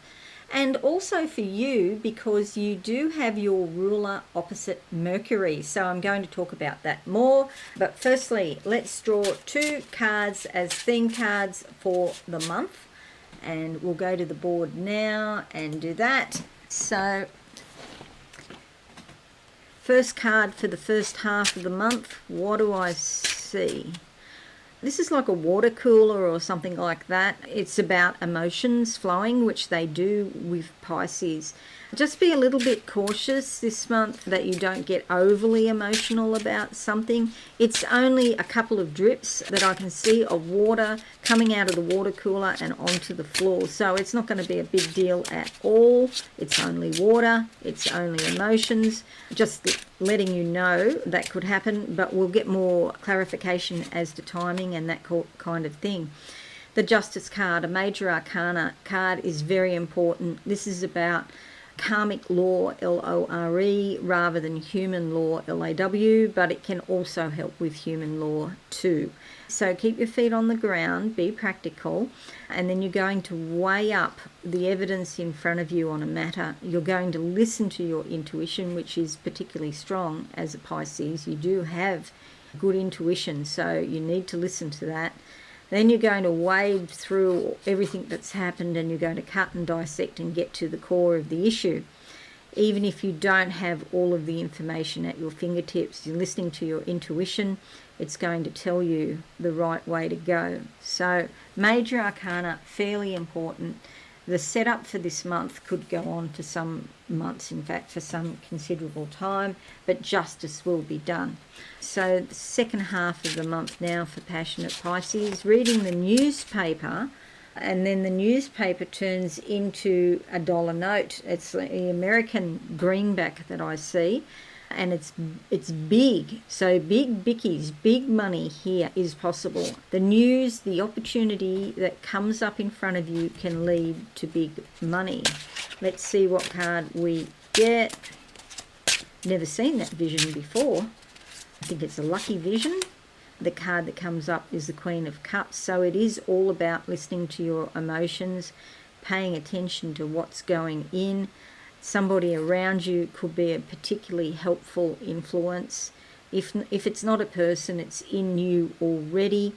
You'll see the blue and the green together, the heart chakra and the throat, talking about the things that you love, expressing your feelings, being in touch with the subconscious waters here, whilst also being practical and having your feet on the ground is important. A beautiful person around you, with really in touch with her emotions in a positive way, and at the same time being practical and looking at the big picture. Can't go wrong with that one. All right, I'll go like that. And now we'll make this a bit bigger. I'm going to talk about your horoscope. The first thing to notice is this kite aspect here. Beautiful energies it can bring in because it's two triangles, a grand trine and a minor grand trine, bringing in smooth flowing energy, like the universe is really helping you. The only issue, especially for you though, all of the signs have got this, by the way, but only you have it in this particular house, and only you have it involving this planet here, Neptune, which is your ruler, and it's in your sign, and this is going to be huge for your identity, who you are and how you present yourself to the world, how you approach the world, and it's all about perceptions. But your identity, you may become stronger in who you really are and more authentic. So this is really good news. However, it is opposite Mercury over here in the 7th house of committed relationships. So this can bring up issues with important partners in your life, whether it's business or personal. It could be your husband, or it could be somebody that you're in business with as a partner. It's your peer, somebody who's your peer, like it's not necessarily an authority figure or anything like that, but sometimes a husband or a wife. And there could be miscommunications. It's like with Neptune, you're walking along in a bit of a fog. Sometimes you look at the world with rose-coloured glasses, and you may be looking at an important partner with rose-coloured glasses, not seeing them exactly as they are, not seeing the situation exactly as it is. Because what's happening here is Pluto, Neptune and Uranus are all funneling their energies down to this focal point, this planet here, Mercury, in the 7th house, Mercury in Virgo. So there might be some sort of degree of service around these relationships, helping each other, serving each other, but the communications can get muddled up sometimes, or you just don't see the situation clearly. But that's the only sort of proviso. This is basically a very positive influence helping you to transform your life. So let's look at your horoscope in a bit more detail. On October 4, Mercury enters Libra up here, your house of intimacy. It's also investments, shared resources, loans. Sometimes it's 401k if you're in the States, or superannuation if you're in Australia.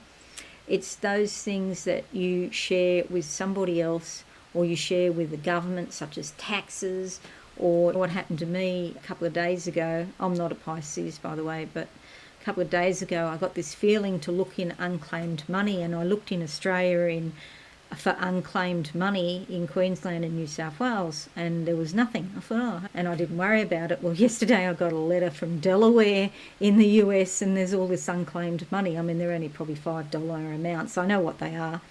and it doesn't tell you the amount, it just says less than $50. So, but yeah, I was looking in the wrong place. So pay attention to your intuition, because your intuition is trying to tell you something. So this house of shared resources can even be unclaimed money held by a government department. So yeah, do check that out. It's important to check that up. Venus enters Virgo on the 8th, and that's here in your house of committed partnerships, important relationships. It's beautiful. It brings affection, warmth, it brings beauty, and just things are going more swimmingly than usual. And there's also an appreciation of peace and contentment with Venus as well. Pluto turns direct on the 10th, up here in your house of associations and groups and hopes and dreams. It's been here for a long time, 15 to 20 years, and it's going to be here another year or two, and then it's going to go into your 12th house and transform things there. But with Pluto turning direct, most people won't feel it. If you are psychic or very sensitive, you might feel a general kind of transformation going underneath everything, and it will probably involve your hopes and dreams and your groups, friends and associations. Mars enters Scorpio on the 12th. There's a little party starting to form up here in your house of the higher mind, and with Mars here, it's going to bring a lot of energy, drive and ambition towards broadening your life, and you may do that through spirituality, meeting other people, particularly those connected with other countries or the exotic. You may do it through studying. The world is a really big place, and you've got a part of it, and you've got a journey to go and do. On the 14th, there's a solar eclipse in Libra here. I haven't drawn the moon in. What a shame. A solar eclipse, like that. There's also a lunar eclipse in Taurus at the end of the month that I'll talk about as well. So this solar eclipse here brings new beginnings around the assets and resources that you share with others, and also your intimate life, if you have one. I guess everyone does. Even if you don't have a partner, you still have your own internal energies that go on that you pay attention, and you just keep those to yourself and don't share necessarily with many people or anyone. Sometimes people just don't share their true self with anybody else. That's up to you to decide, but there is some sort of new beginning, and you may meet somebody or a pre-existing person that you know. You can feel like you can share more with them, which is usually good news. The 22nd sees Mercury entering Scorpio, and the 23rd sees the Sun entering Scorpio here, bringing even more energy to expanding your life. You might be thinking about traveling, particularly overseas, or going to some place where you've never been before. There's a lot of energy, insight, happiness around this. So I definitely encourage you to go ahead. There'll be communications about it, and I think it's really good news if you can really focus on the fact that the world is a big place and you've got to move ahead and find your path in it. And finally, the lunar eclipse, which is in Taurus on the 28th of the month, or 29th if you're in Australia or New Zealand, right here in your third house of communications. There's some sort of shake-up, if you like. There's a fair bit happening here. The moon is actually here right at the beginning of the month on the 1st, and then again at the end. So there's a fair bit. It will be conjunct Jupiter and Uranus. So that's going to bring some sort of shake-up around expanding your communications. And it could be in quite a surprising, unpredictable or volatile type of way. So just be cautious around the 28th, maybe 27th, 28th, 29th for, say, 3 days, that you know how you communicate with people, that it's exactly what you want. Otherwise it could come out and it could be a bit emotional or tumultuous in some way. Maybe you're feeling a little bit rebellious. So do be cautious of that. Sometimes it's to do with study or because it's the third house, can be distant family, maybe siblings or cousins, or perhaps there's something in your local area which is causing a bit of an upset. So that's it, passionate Pisces. I hope this is useful for you. Thank you so much for watching today. Like, share, and leave a comment would be fabulous. And don't forget to also check out your moon and your rising sign. Have a wonderful month, everyone. I'll see you all again soon. Thanks and bye for now.